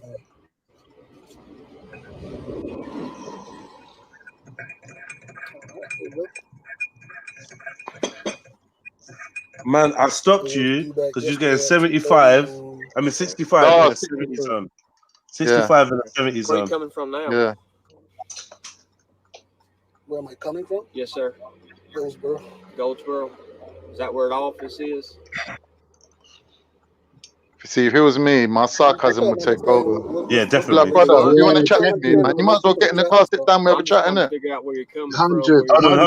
Hold on. So I have to identify where I'm traveling to and from during the traffic All stop. right, hang tight here just a minute, buddy. I don't understand. Like, what the fuck is going on? Like, Oh, use the F word. Be careful there, bro. No, Just getting off in the ice. Coming from that don't make sense. He's bounced. Bro. He's bounced. What the fuck is you talking about, bro? And I'm really about to record that boy. Like, you better be careful, man. And then shit in here, bro. Ain't nothing in here, so I'm not worried about that. But this shit is ridiculous, man. I'm tired of it. Every time I come down here, them boy do that shit. Every time I come down, and then I could have tell how he jumped behind me, like, bro, you tripping. You tripping, my nigga. Like, you tripping, dog. Yeah, that's the video. Yeah. Yeah, that's it. Yeah. You know what I mean? Some guy with a gun. Some guy with a gun decides to pull you over and question you for no reason. Scary shit, bro. Yeah. Yeah, it's just man so used to seeing that. I was born with that video. You know that video? Like, what have I done? Like, can you keep your mouth shut? Like, can I move? Stop resisting! Like, man. I can't breathe. Nah, but it's no fucked, you know, bro. It's heartbreaking because my man's going about his business and he's got to get harassed. I've been offered to go to America bare times. I refuse to go. Certain places I won't go on principle. America's one of them. South Africa, obviously they changed South Africa now, but still, some kind of places, bro. What's your concern? It's like it's an apartheid state, bro. I ain't going there. Fuck America. They think they're so great. I'll never go to America. Get me, bro. I'll probably do a 2-pack. Get me when 2-pack starts shooting them off-duty police.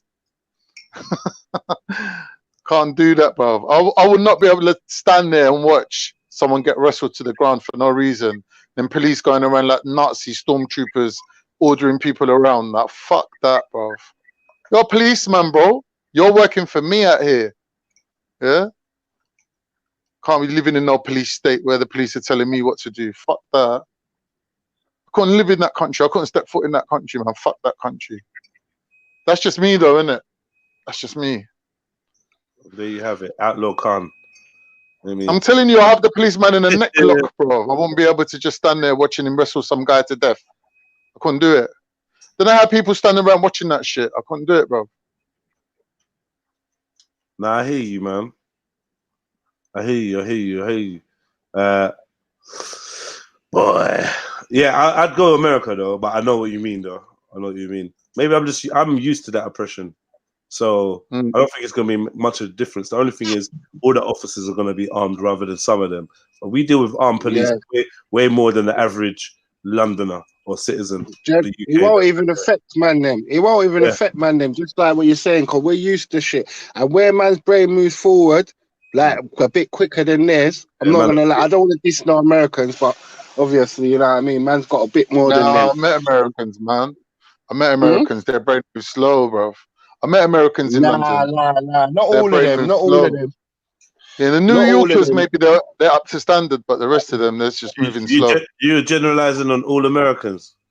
Yeah, I'm just saying they're from that, like, yeah.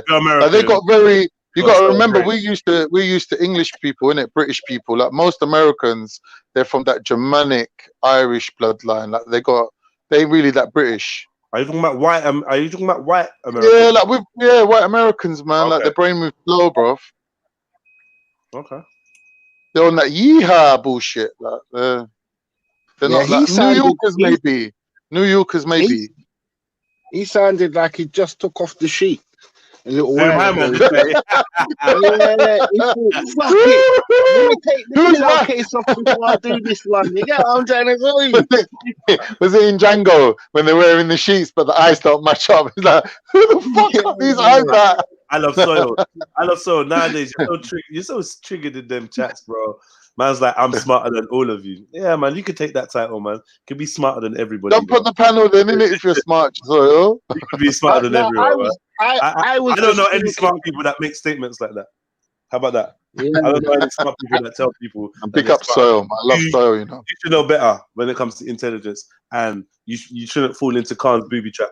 Man, we're really trying to establish who we're talking about, because I know all the brothers I know from America, they're intelligent. I don't know where this perception. Nah, that's you're talking about brothers. Nah, that's different. You're talking about brothers. No, Khan. It's just when you said Americans, I had to really understand what you were saying. And even when you're saying white Americans, I'm not going to agree with that. But yeah, never mind. I'm just like, boy, all right, cool. Because I think British people are pretty dumb.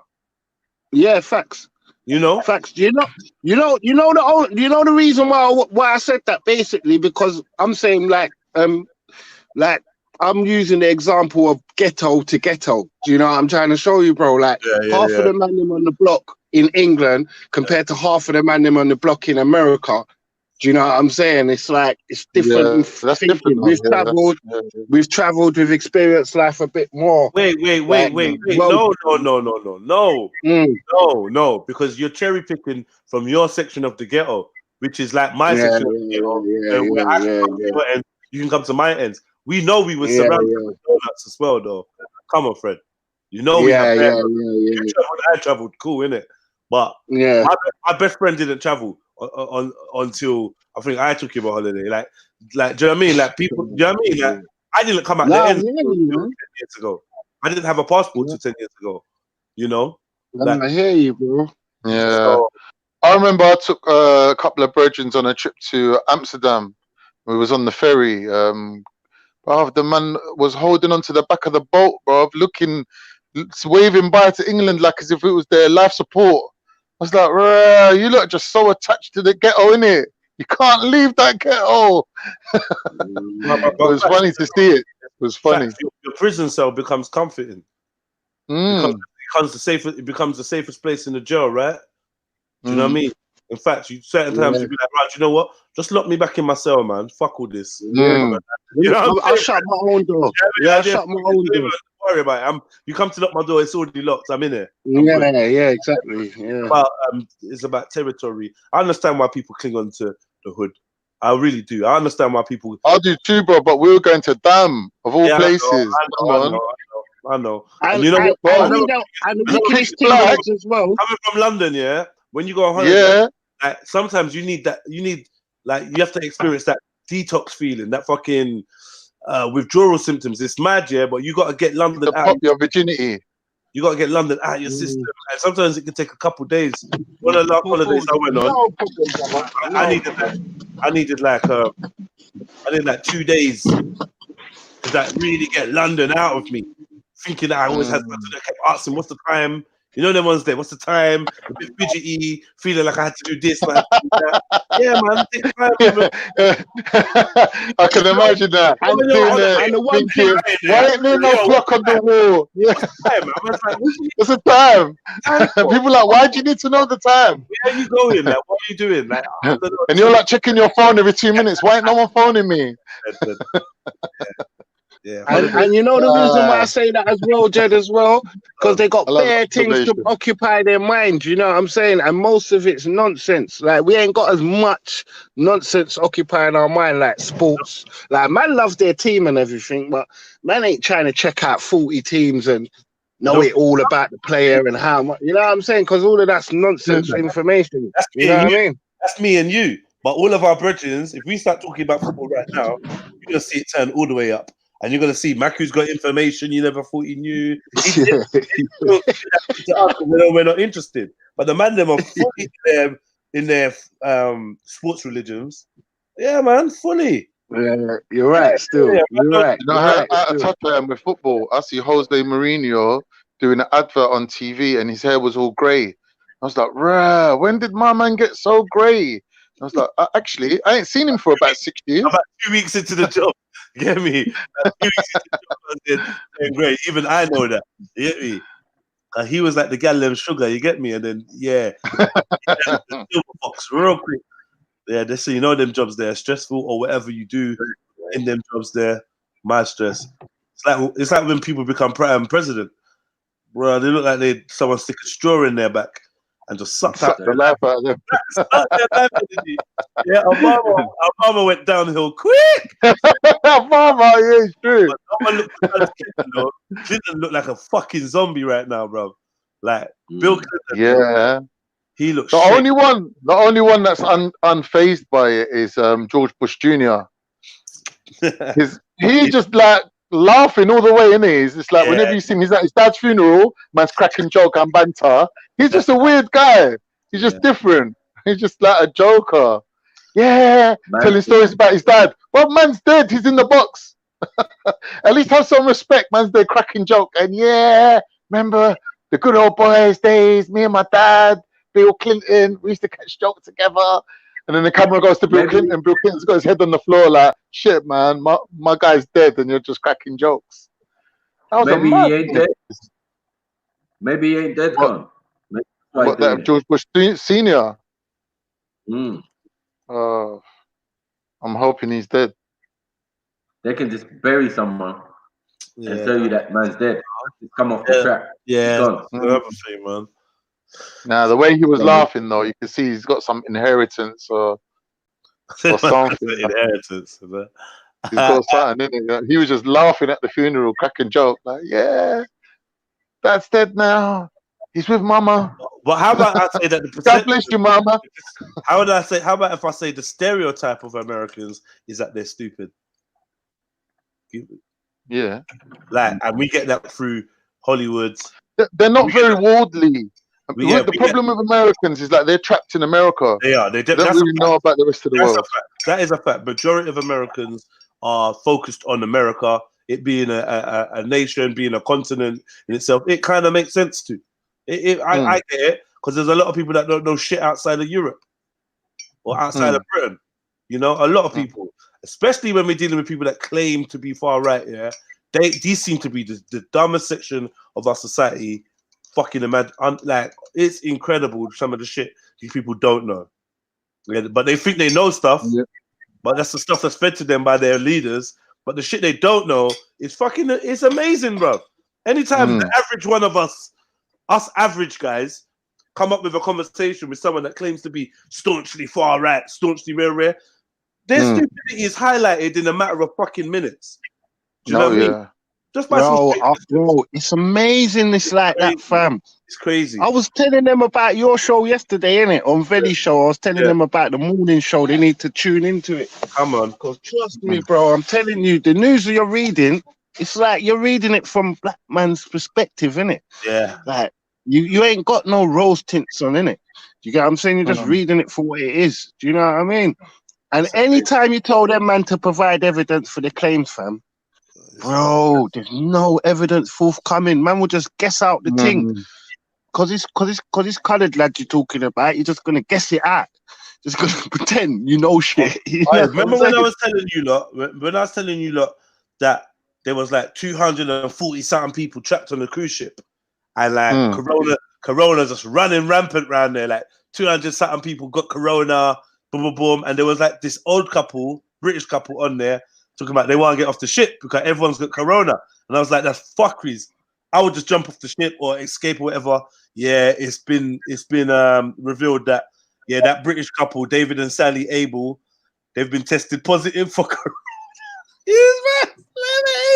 You lot, man, everyone else has got Corona, and now you got Corona, and it's just peak. So yeah, man. Thoughts are with David and Sally. You know what I mean? They're on, nah, bro, it's peak though, fam. They imagine they didn't have corona. They're reporting everyone on these ships getting corona. We won't get off. People said, nah. You got to stay on. 2-2s, they've got corona. It's mad. It's peak for them. Peak. Head teacher fired after children aged 6 perform sex acts in class. What? Wait, I'm gonna come back to that. But first of all, I want to read British mum left heartbroken and penniless after marrying toy boy student. Because oh, boy, it's like that sometimes. Like it's like that. My man was on his hustle. Yeah, I mean, I don't know what she was thinking, but yeah, British mum, listen, please beware. Yeah, if you think you're too old, you probably are, bruv. Let's chill out. Yeah, my man, this light skin brother's fleeced her. Yeah, let's name and shame him. It's cold.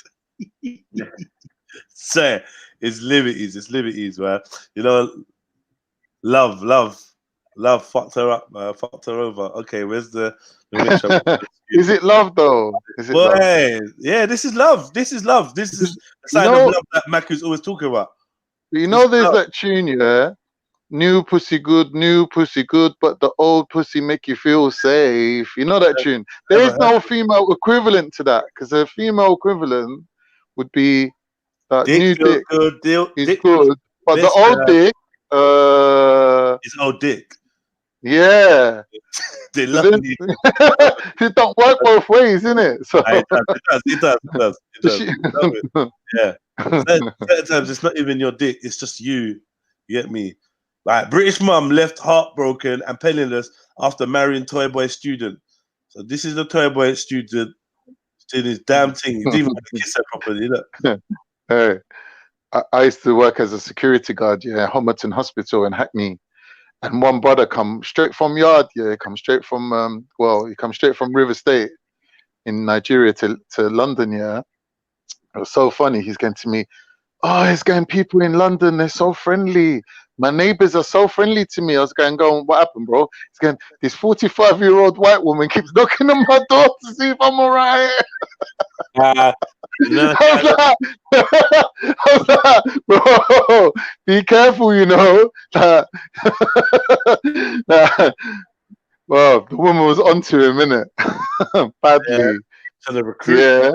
It was a cool guy. Like he come in, yeah. He was a real like gentleman. He was a lovely guy. He come to work one day. Yeah. We were ordering takeaway, innit? We're ordering like pizza. Me and the two Jamaican guys were ordering a pizza. He's just sitting there looking, innit? I'm going to him, bro, you ain't gonna eat. He's like, no. He goes, I didn't bring any money. Like I go to him, don't worry, man. I got you covered, man. Like just bring the money tomorrow, innit? He's like, yeah, all right, cool. What we ordering? It's like we're ordering pizza. He's like, what? They're gonna cook the pizza and they're gonna bring the pizza to us. I go to him, yeah. He goes, wow, we are truly living like kings. Oh, bless him. Gandalf, lovely guy. Gandalf, your first comment is still here. Yeah, you could get fucked over for this comment here, man. Still, but like, it was a mistake that you didn't mean to write, but I still got up on the screen. Gandalf, what did you write? Liberties! Yeah, no. This read it out. Man, ain't got his glasses. I'm not gonna read it out. I'm not gonna read it out. I need to read it now. Gandalf, I could leave that up on the screen all day, man. Fuck you up. Nah, it was a spelling mistake, but it come out bad still. Hey, listen.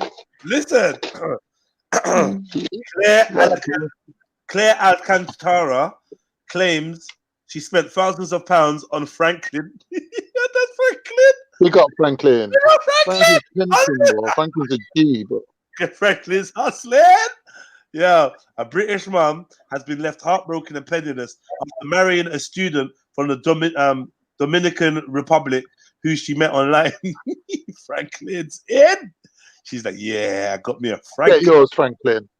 Claire Alcantara, 46, first started speaking to husband Franklin on Facebook in 2013, having just been through a terrible divorce. The pair soon started Skyping every day, and the mum of three became excited to meet her good-looking new boyfriend, who she described as having the body of a god. Ah, Claire. After 6 months, she applied for a tourist visa for him to visit the UK, but later flew to the Dominican Republic for a month when it was refused. While abroad, she started spending money on Franklin's family home, and the couple then decided to tie the knees up. Jeez! They married in the Dominican Republic in October 2013. Hold on, 1 second. Well, how old is Franklin? He's a toy boy, innit? So he must be young. I don't know how old he is, man. The age, they don't look that different. Like, he's what? 35, she's 45. So what? Remember, black don't crack, fam. Yeah, but that some of them pussies low mileage pussy, you know. What? She don't look that haggard. Looks alright. Like, oh, mush that. And the couple then decided to tie the knot. They married in the Dominican Republic in 2013, despite Claire's daughters telling her not to go ahead with the plans. Claire then made the drastic decision to ditch her British citizenship in a bid to bring Franklin over to the UK. Wow. What? Wow. How did she ditch her British citizenship? Dumb bitch. Dumb bitch. Wait, she was advised that UK law would always override EU law, and so became solely Irish, as her dad had been born in the country. Franklin was then granted a UK visa as spouse of an EU worker. Okay, wow, okay. The following year, loophole.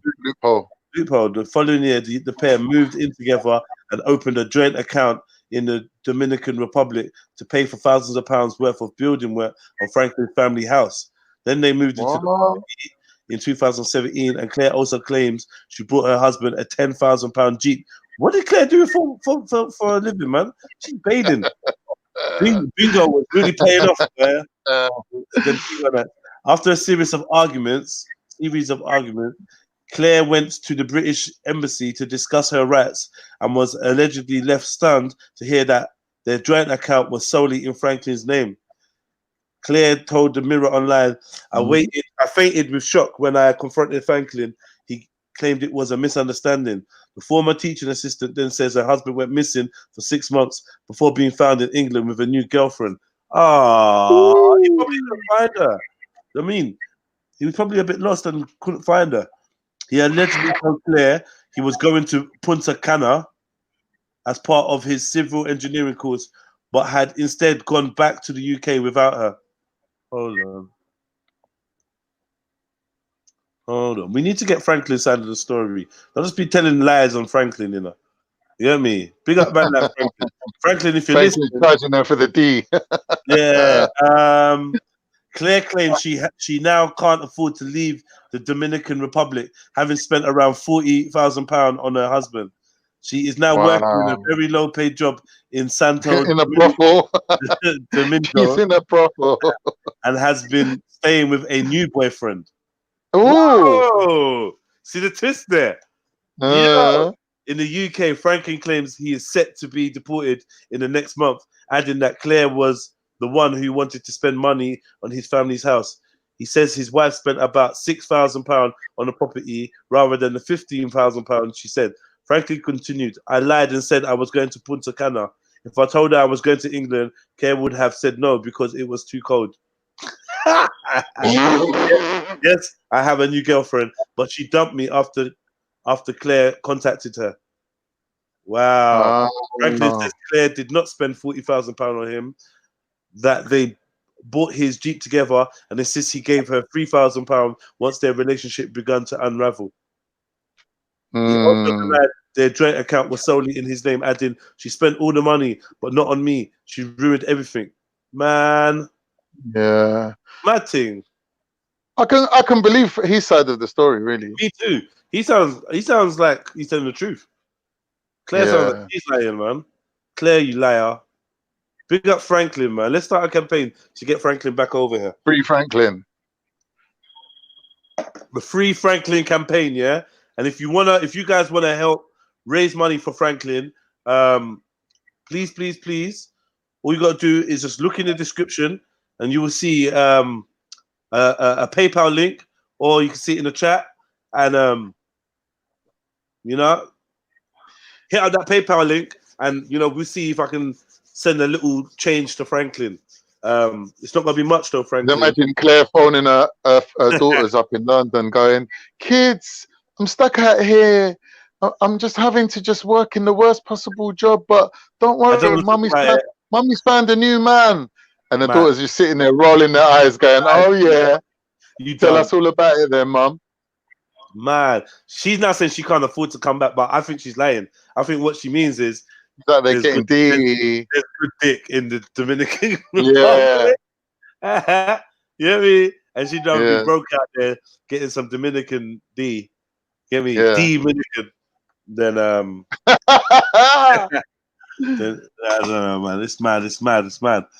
Don't buy him a Jeep. She bought him a Jeep. She bought him everything, man. She gave him the world. Yeah, and he came back to England without her. He was like, "Yo, the whole point was to come to the UK. I don't know what you're on about us being back in Dominican Republic. Are you mad? Are you mad, bro?" Hey, listen, hey, sometimes it's a new generational type of shotting, you know. Man's using their cocky and just bagging it up quickly. You know what I'm trying to show you? Yeah, he gave her 2 cents and just flag out of there. Got out of there quickly. 2 cents of dick. 2 cents of dick. That's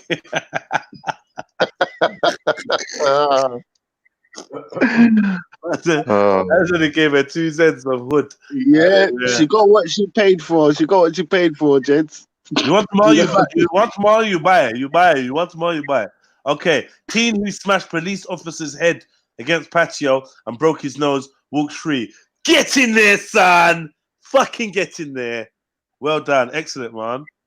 Excellent fucking length. Yeah.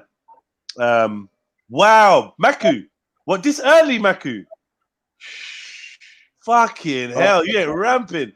What are you doing? You doing some setups. You better bring me into one of your heists. You doing a setup, yeah? Yeah, I want bring-ins on that heist because you got bring-in yesterday. Even though Banner fucked up our percentages, but yeah, let's not talk about that. The intention that counts. A policeman whose nose was broken in a violent assault has hit out as his attacker sentence after he avoided jail. Riley Hope, 18, smashed PC Darren Jenkins' head into a patio and punched him in the face when he tried to arrest him. He was given a 6-month suspended sentence and 200 hours unpaid work after admitting assault, actioning occasional bodily harm at Thames Magistrate Court on Friday. Riley Hope. How did Riley Hope get away with that? Officer Jenkins, 47, said the lack of prison sentence showed there was no deterrent for abusing police officers. Ah, fuck off. I swear I told you about the time I run a policeman over, innit? No, did you really? Ah, excellent. Yeah, I got away with it as well. Save that story, man. I was coming home from fucking South Rice. Save the story. Let's finish this story. I'll save it. Yeah, cool. Finish the story, and then I'm gonna. Man, he should have broke his lips as well, man. That nose is proper side, isn't it? Every morning he's gonna look at that nose now. No, I think they straightened it for him. I love protecting the public, but who protects us? Shut up. How does it feel? You get me? How does it feel?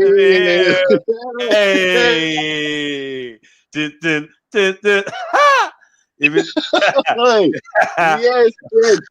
I see them hold my brethren's head like a rugby ball, blood. Man. Yeah, and goal for goal. They held his head on the concrete and just went for the goal, blood. Yeah, cut him in his face. Cut him in his face like a knife, bro. And he didn't press charges or nothing like that. You get me? He just got up and just walked it off. You get what I'm saying? Took it off. Like the bottle to the head. Did you have to get up and go and piss? I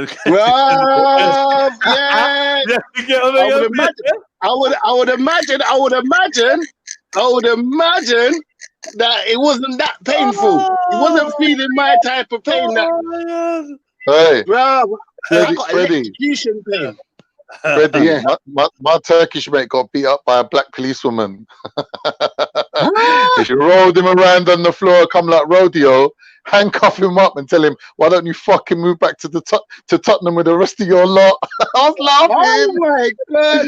I went straight to the police station and complained, man. They held me there for like 3 hours to speak to some guy. He come down and spoke to me. I was like, I cannot believe what I've seen. And he's like, oh, thank you for your feedback. We'll make good use of this information.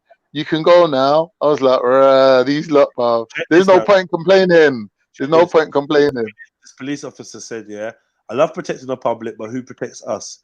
If all the evidence is there, body-worn video is there, and they are found guilty or admit doing it, then there has to be a mandatory jail term for people who assault police officers. I was angry at the time about what Hope did, but I sort of expected the sentence in a way which is pretty sad. There is no deterrent, and because there is no deterrent, we the police are now having the problems we are having. Shut up, man. Mark. What do you think? Mandatory sentence for assaulting police? I would say no. No way. Police cry wolf about being assaulted so much, yeah, that there's no way that they should be.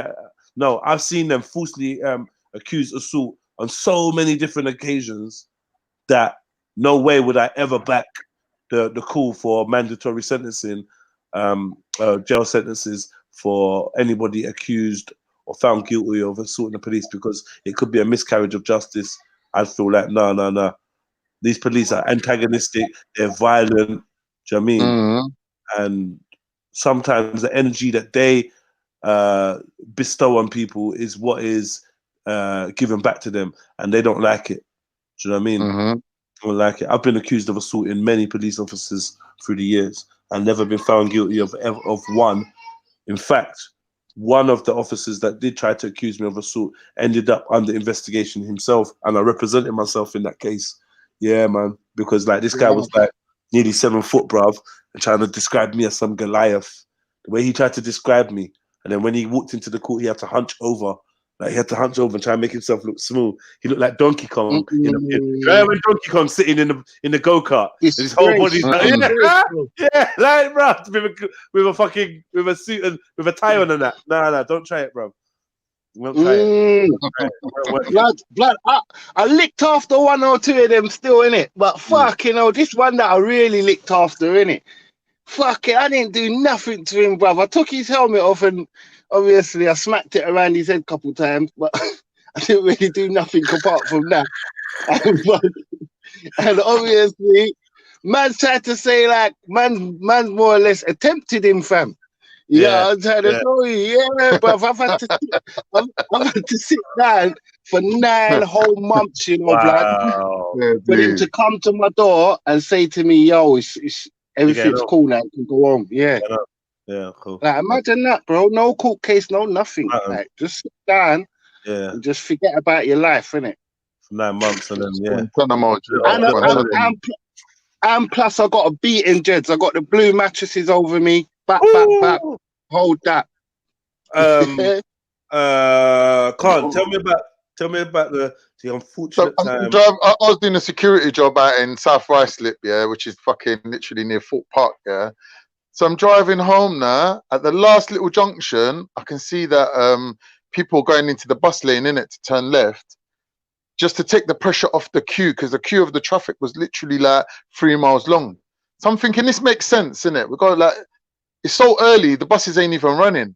So I go in the bus lane and following these people down. I get to the bottom. I've noticed that there's police there stopping up people. So they stop up this white van with guys that look a bit pikey-ish, like look a bit like, you know. So they stop them up. I'm thinking, okay, fair enough. They need to like ID these pikeys, because a lot of them ain't even got birth certificates in it. I'm thinking, fair enough. So they stop this car in front of me with these 2 girls in it. I see the girls just being all sweet to them, smiling, rare. They let the girls go. I'm thinking, okay, he's going to let me go as well, once I explain to him what the girls obviously just said, didn't it? So he comes to me now, he's going, yeah, why are you driving down a bus lane? I go to him, look, officer, there's a 3-mile line, for me just to turn left. I might as well come left, innit? No, I want you to reverse all the way back to where you cut in the line, he's going to me, and join back in with the traffic. I go to him, bro, I'm just going to turn left here and I'm out of the traffic. Why are you going to make the traffic longer? everyone's fucking waiting. You get me? No, I went into reverse. So I got vexed in it. I slammed the car in reverse because you're a fucking idiot, yeah. Spun the car out, fucking licking down in it as I start reversing. Bro, I reversed all the way back up, yeah, like the 3 mile fucking back up now. I see my man running up the road all hobbling on one leg. Face bright red. He's going, "Oi, you just run me over." I got him, "You're lying. I didn't run you over. You're lying, yeah." He goes to me, "Stop your car." It made me stop the car, yeah. He's opening up the back door, getting in my car, sitting down, taking off his shoes, rolling up his socks. His foot was red, I have to admit. Like, it was fucked, innit? Like, his leg got licked down with the bumper and everything. Like, he called police down from like 5 different police stations. They were all over me. Yeah, like, "Oh, why is your address a different address on your thing, on your car insurance and on your own rare. Anyway, they're going to me, "You have to go to court, innit? Dangerous driving." So I went to the solicitor. Solicitor's going to me, "Yeah, he's gonna like, you could actually like, if it was like undue care and attention or whatever, you might have got away with it. It's a lesser charge. This one is like, they've gone after you. Like, you could actually serve a bird for this." I'm like, fucking hell. I go to court now. Well, because he's ordered the police to come from 5 different police stations, they couldn't all turn up to court on the same day. So after 3 times of going to court, it got thrown out of court, so I got away with it.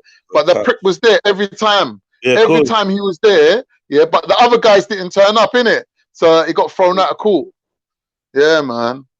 He was a fucking son of a bitch, that guy, man. I swear to God, it was a proper, when they say a pig, it was a proper pig, like.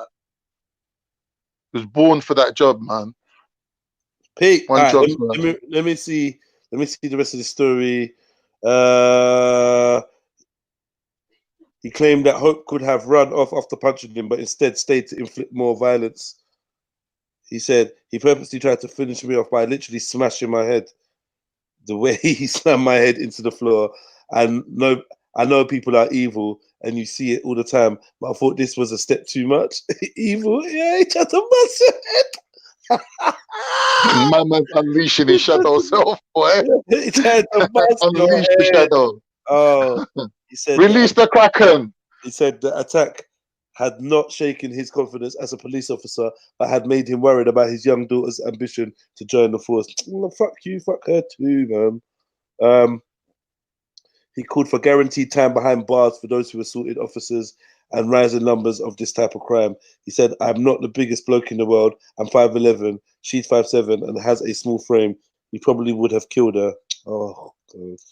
Especially with the punch to the face. Makes me think, what would she be getting into? So he would have. This could all be a fake story, you know. They put fake stories at this time. I know. And involving the daughter as well. You know, like that old Tommy Robinson story about whenever you hear Tommy Robinson speak, he's always talking about his wife. "My poor wife and kids were with me when these people were swearing at me." That, bro, why are you involving your daughter for in the story? Like, just in case no one feels sorry for you, you're talking about my daughter. Man, fuck your daughter, man. Alright, man, I'm listening offline, yeah? So you don't know, man. Have a blessed show, fam, man. Listening keenly every time, my chickens, man. Mako, you don't know. Be safe, Freddie. And if you can't be safe, be lucky. Come on. Come on, son.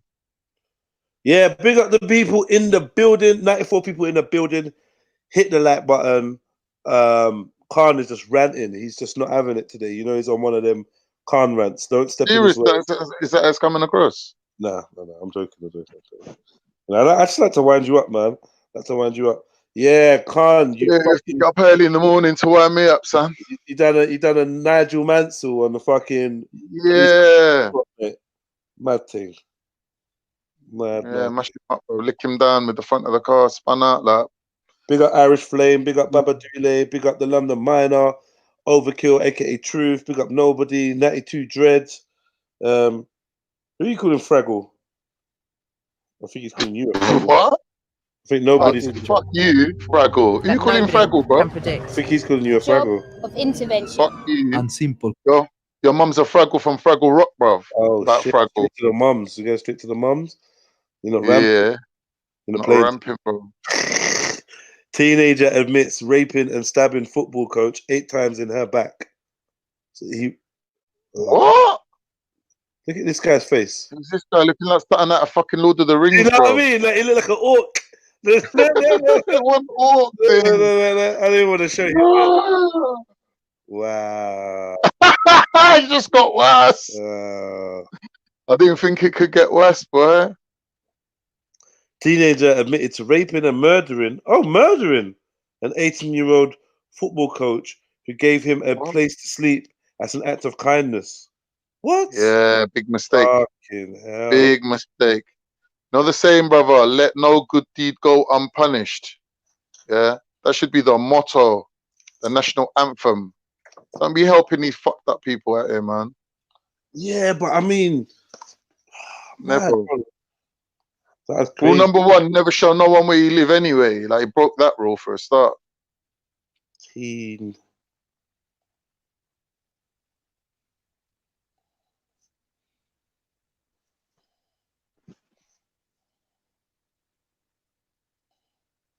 Sorry, man. Raping, you know. Well, there you go. There's rape again in the. There's rape again in the headlines. Megan Newton's body was discovered in her flat on April the 20th last year after police and ambulance crews dashed to the property on Fletcher Road, Stoke-on-Trent. Joseph Trevor, 19, admitted murder and 2 counts of rape on the first day of his trial at Stafford Crown Court. He had been drinking as well as taking ketamine and possibly cocaine when police picked him up in Newcastle under Lyme Town Centre. Officers took him to the police station and confiscated a bag of ketamine before releasing him, telling him he would need to return at a later stage. Megan, who knew Trevor from school, later met him by chance at a taxi rank and offered for him to stay the night at her bedsit flat. Megan Newton was strangled and stabbed to death at her bedsit. Look at this cute chick, man. Prosecutor Adrian Keelan, QC, said they had been no sense of offering him anything sexual at all when they returned to her flat at around 4 a.m. Are you sure? You sure you like out the night and then you invite this dude back to your yard to stay the night? You sure there was nothing sexual in it? All right.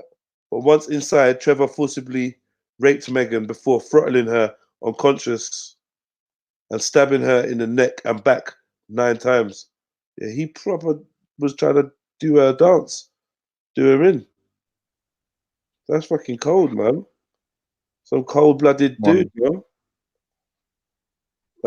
Some people out there, man. Fucking hell, you got to be careful. Yeah, he stabbing her in the neck and back 9 times. Her body was discovered covered in blood by horrified staff members at the housing complex property the following day. Mr. Keeling said the defendant raped and then murdered Megan Newton in the early hours of April the 20th last year at her flat. She had invited him back there as an act of kindness because he had got so drunk from drinking drugs that he could not face going home to his parents. He raped her vaginally and anally, strangled her, and then stabbed her in the back 8 times. Is this the chick here? Fuck's sake, man. Who's she stabbing? So she went out. No. Don't wish that on your worst enemy, man. Yeah, man. It's cold. He then left her naked and splayed on the bed. Trevor broke down in tears in the dock as he pleaded guilty to the charges. Megan's family previously told of their heartbreak. In a statement, they said, "Our hearts are broken. Meg was a beautiful young woman and had everything to live for. She was in the prime of her life, so precious and loving. We adored her. She was into sport in a big way. She loved playing football and used to give up her weekends to work as an assistant coach for the under-7s. No. She loved working. Is that him? Yeah, that's him. She loved working with children and was studying sports at college as well as holding 3 jobs down at the same time. Megan had plans for the future. She was so independent and knew what she wanted to do with her life. We were all behind her every step of the way and would have done anything for her. She was a young woman in the prime of her life, so precious and loving, and such a big part of our lives. Family meant everything to make. So I How don't. old was she? 19 or 20, something like that. But she had her own place. Yeah, a little flat thing, a little bed sit thing. Do you know, one room something, a little something. She got a little something, innit?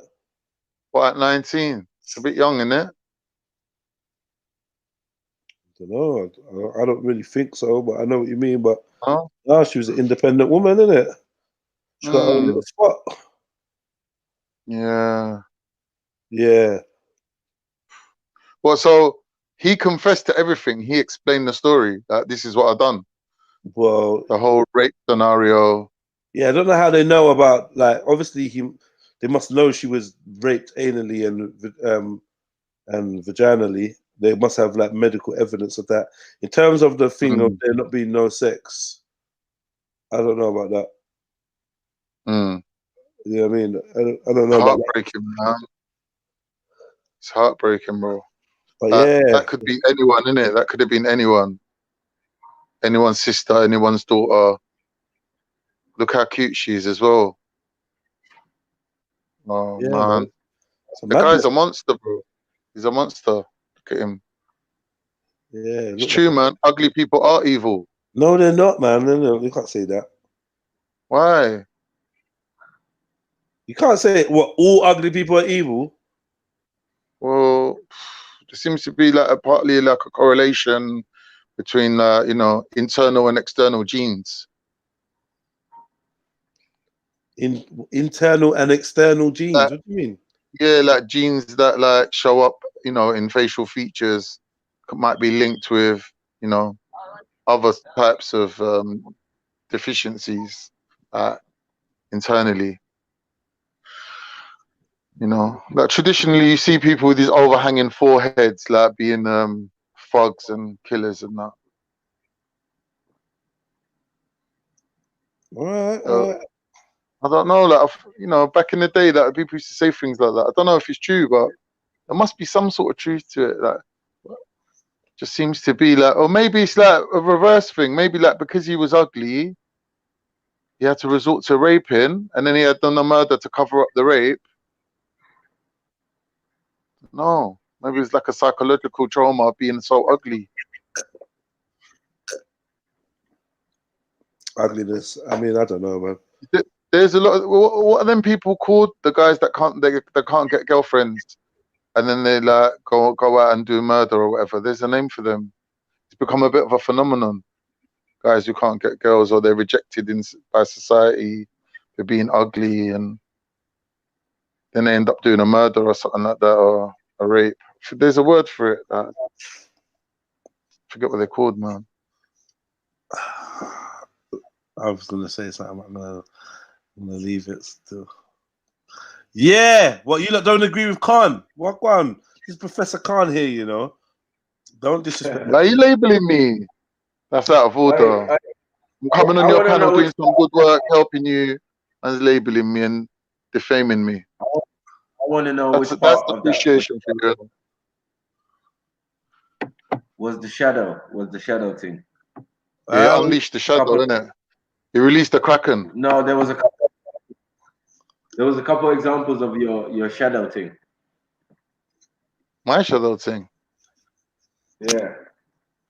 Okay. There was a couple of examples of it. Oh no. That man just read. Look at that guy, just stab up the place. Is that normal or is that the shadow guy? I don't know, bro. Okay. People are asking me to betray you, but I won't, Khan. Yeah. Whoever gets likes and views, innit? That's what we need out here. We gotta be controversial. Nah, they want me to betray you, but I won't, man. I'll hear me. I won't speak bad onto you, man. Women say women say Jeffrey Dahmer is handsome, so that logic is done out. That's Baba Dule. Oh, I ain't seen Jeffrey. Sorry, I ain't seen him. Yeah, but there's beautiful killers, man. Of course there is. Handsome killers, beautiful killers. No? You saying if you're aesthetically pleasing, you don't have, you won't be a criminal?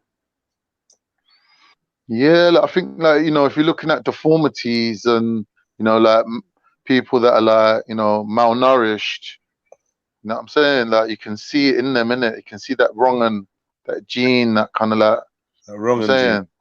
That wrong gene, like his face, like tells a story, innit? Like, do you know what I mean?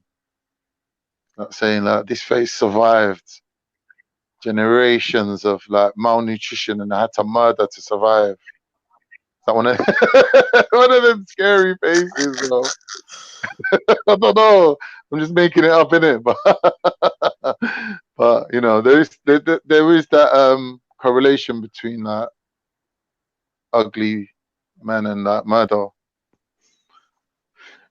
What are these guys called though? What's this modern phenomenon of these young guys that they can't get no love and they just go on a they don't want love. Are you talking about incels? That's it. How'd you spell it, man? I'm gonna look it up. Incel. Involuntarily celibate, which means. Oh, is that what it is? Yeah. Maybe he was one of them. Maybe it was an incel.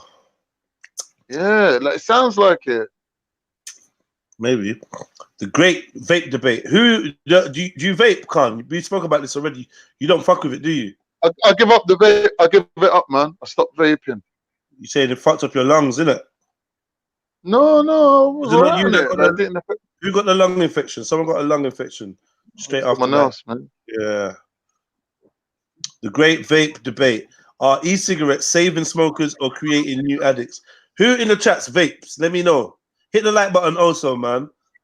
Hit that like button. But who's vaping over here? If you're in vape gang, put a V in there for vape, yeah? V for vape. Let me see who's in there.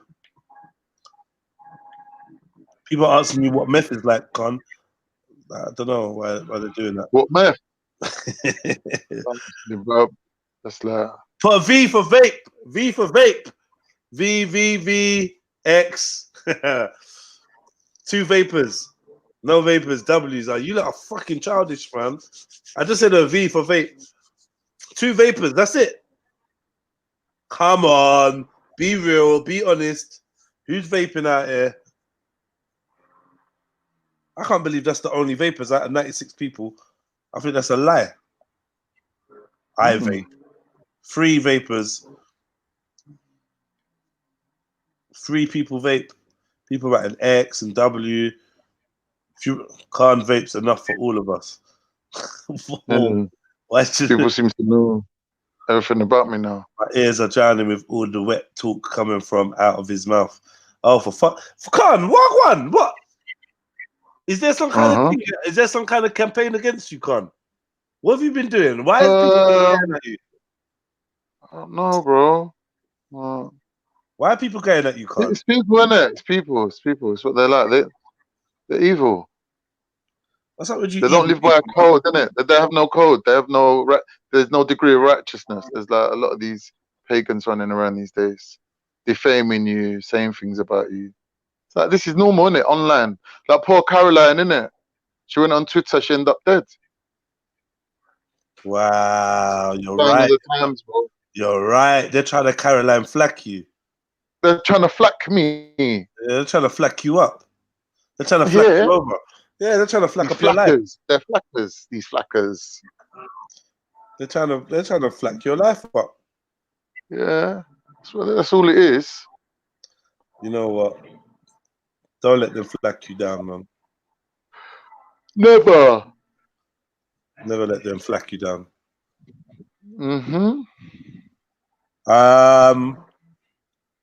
Let me do this. All right. Well, cool. I mean, yeah, this vaping story. That's what I was reading. Sorry, my bad. Yeah, there was a program on TV in it about vaping. About, was it a week ago or whatever?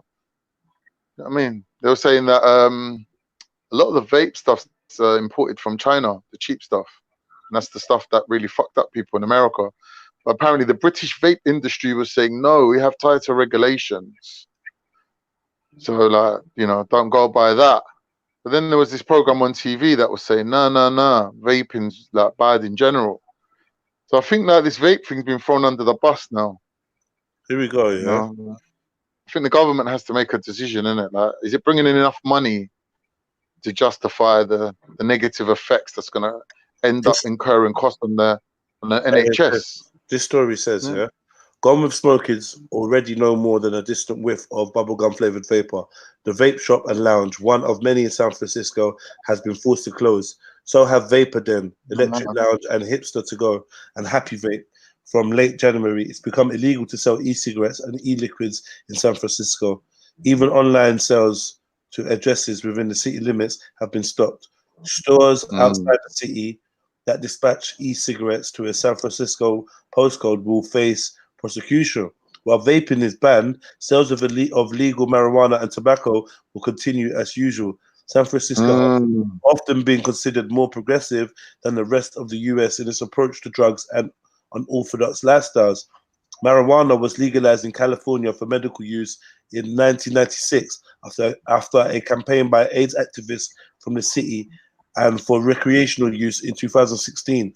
Vaping, on the other hand, has crossed the line. Behind the outright ban on sales of e-cigarettes in San Francisco is a panic about teenagers vaping. More than 1 in 4 American teenagers have tried vaping, according to the US Centers of Disease Control and Prevention. A study published in the New England Journal of Medicine reported that 12% of 16 and 17-year-olds were addicted to nicotine and raised the alarm about the effect of nicotine on the adolescent brain. The Food and Drug Administration, FDA, recently described the use of e-cigarettes as a crisis among America's youth. San Francisco has never been afraid to lead. That will always be the case when the health of our children is on the line, announced the San Francisco City Attorney Dennis Herrera in a statement after the ban was passed by the city legislature last June. He was scathing about the FDA's failure to control e-cigarette sales. Now youth vaping is an epidemic. If the federal government is not going to act to protect our kids, San Francisco will, he said. In the UK, meanwhile, the medical establishment is endorsing vaping as an aid to giving up smoking. My local vape shop in London is colourful, thriving, offers a panoply of flavours, and displays a banner the length of its storefront claiming vaping is 97% safer than smoking, according to NHS and Cancer Research UK. The correct figure is 95%, according to a report in August 2015 by Public Health England. The government's executive agency and watchdog that offers guidelines on health protection issues. A transatlantic schism has opened up. Chasm has opened up over vaping and health. In the US, the war on vaping is being pursued by activists, politicians, and scientists who believe that tobacco companies are clinically promoting e-cigarettes as a means to get people addicted to nicotine, which will sooner or later lead them to cigarettes. In the UK, anti-smoking campaigners and health experts counter that for many adult smokers, vaping offers the best hope of avoiding a premature death. So basically, there's just like a loggerheads. You can go. Add a bit of nuance to this thing if you want. Like with the vaping thing, there's 2 types of vaping. There's the vape to lung, and there's the vape to mouth. So really, when the NHS is saying vaping is better than cigarette, they're obviously talking about vape to mouth, where you're administering nicotine at a lesser amount and you're taking it in your mouth. So the fact that there's water in the vapor is only going to your mouth where there's saliva anyway, so you're swallowing it into your stomach. That's not so bad. But if you're doing a vape to lung hit, you're breathing in vapor that's like possibly going to trigger some asthmatic or bronchial situation, like or pathology. So like you don't really want to be taking them, like buying them big vape machines where you're sucking in that big smoke and it's going into your lungs. You don't really want to be doing that. You know what I'm saying? But if you're smoking cigarette, let's not get it twisted. Cigarette is fucked up. Like it's really bad for you. So you're saying vape, like don't inhale the vape, just hold it in your mouth.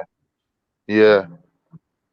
Like if you've ever smoked a cigar, you will know not to do that, innit? Like you just taking a little bit into your mouth, mixes with your saliva, and you swallow it. You get the nicotine from there. You know, so obviously compared to cigarette, that's 1,000,000 times better. Because number one, cigarette's going to your lungs. Number two, it's got all the side effect of carbon monoxide and all that other shit that's going in with the nicotine and the tar. So cigarette, let's not get it twisted, is the worst of all. By far. I hear you, man. I reckon it's gonna be a problem with even just holding smoke in your mouth. Like personally, I can't. I feel smoke like or vapor. Anything, smoke, vapor. Like I used to think that. I only found out the other day that you don't inhale shisha. I only found out the other day. Like, what's the point of smoking if you can't actually smoke? Like I don't know about this just holding smoke in my mouth thing. That's just dead.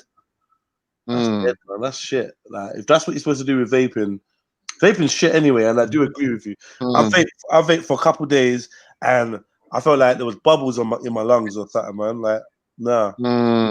That took my cough to a whole next level of like unacceptable. Yeah, bro. I was coughing like a motherfucker. I'm like, nah, I can't even do this vaping thing.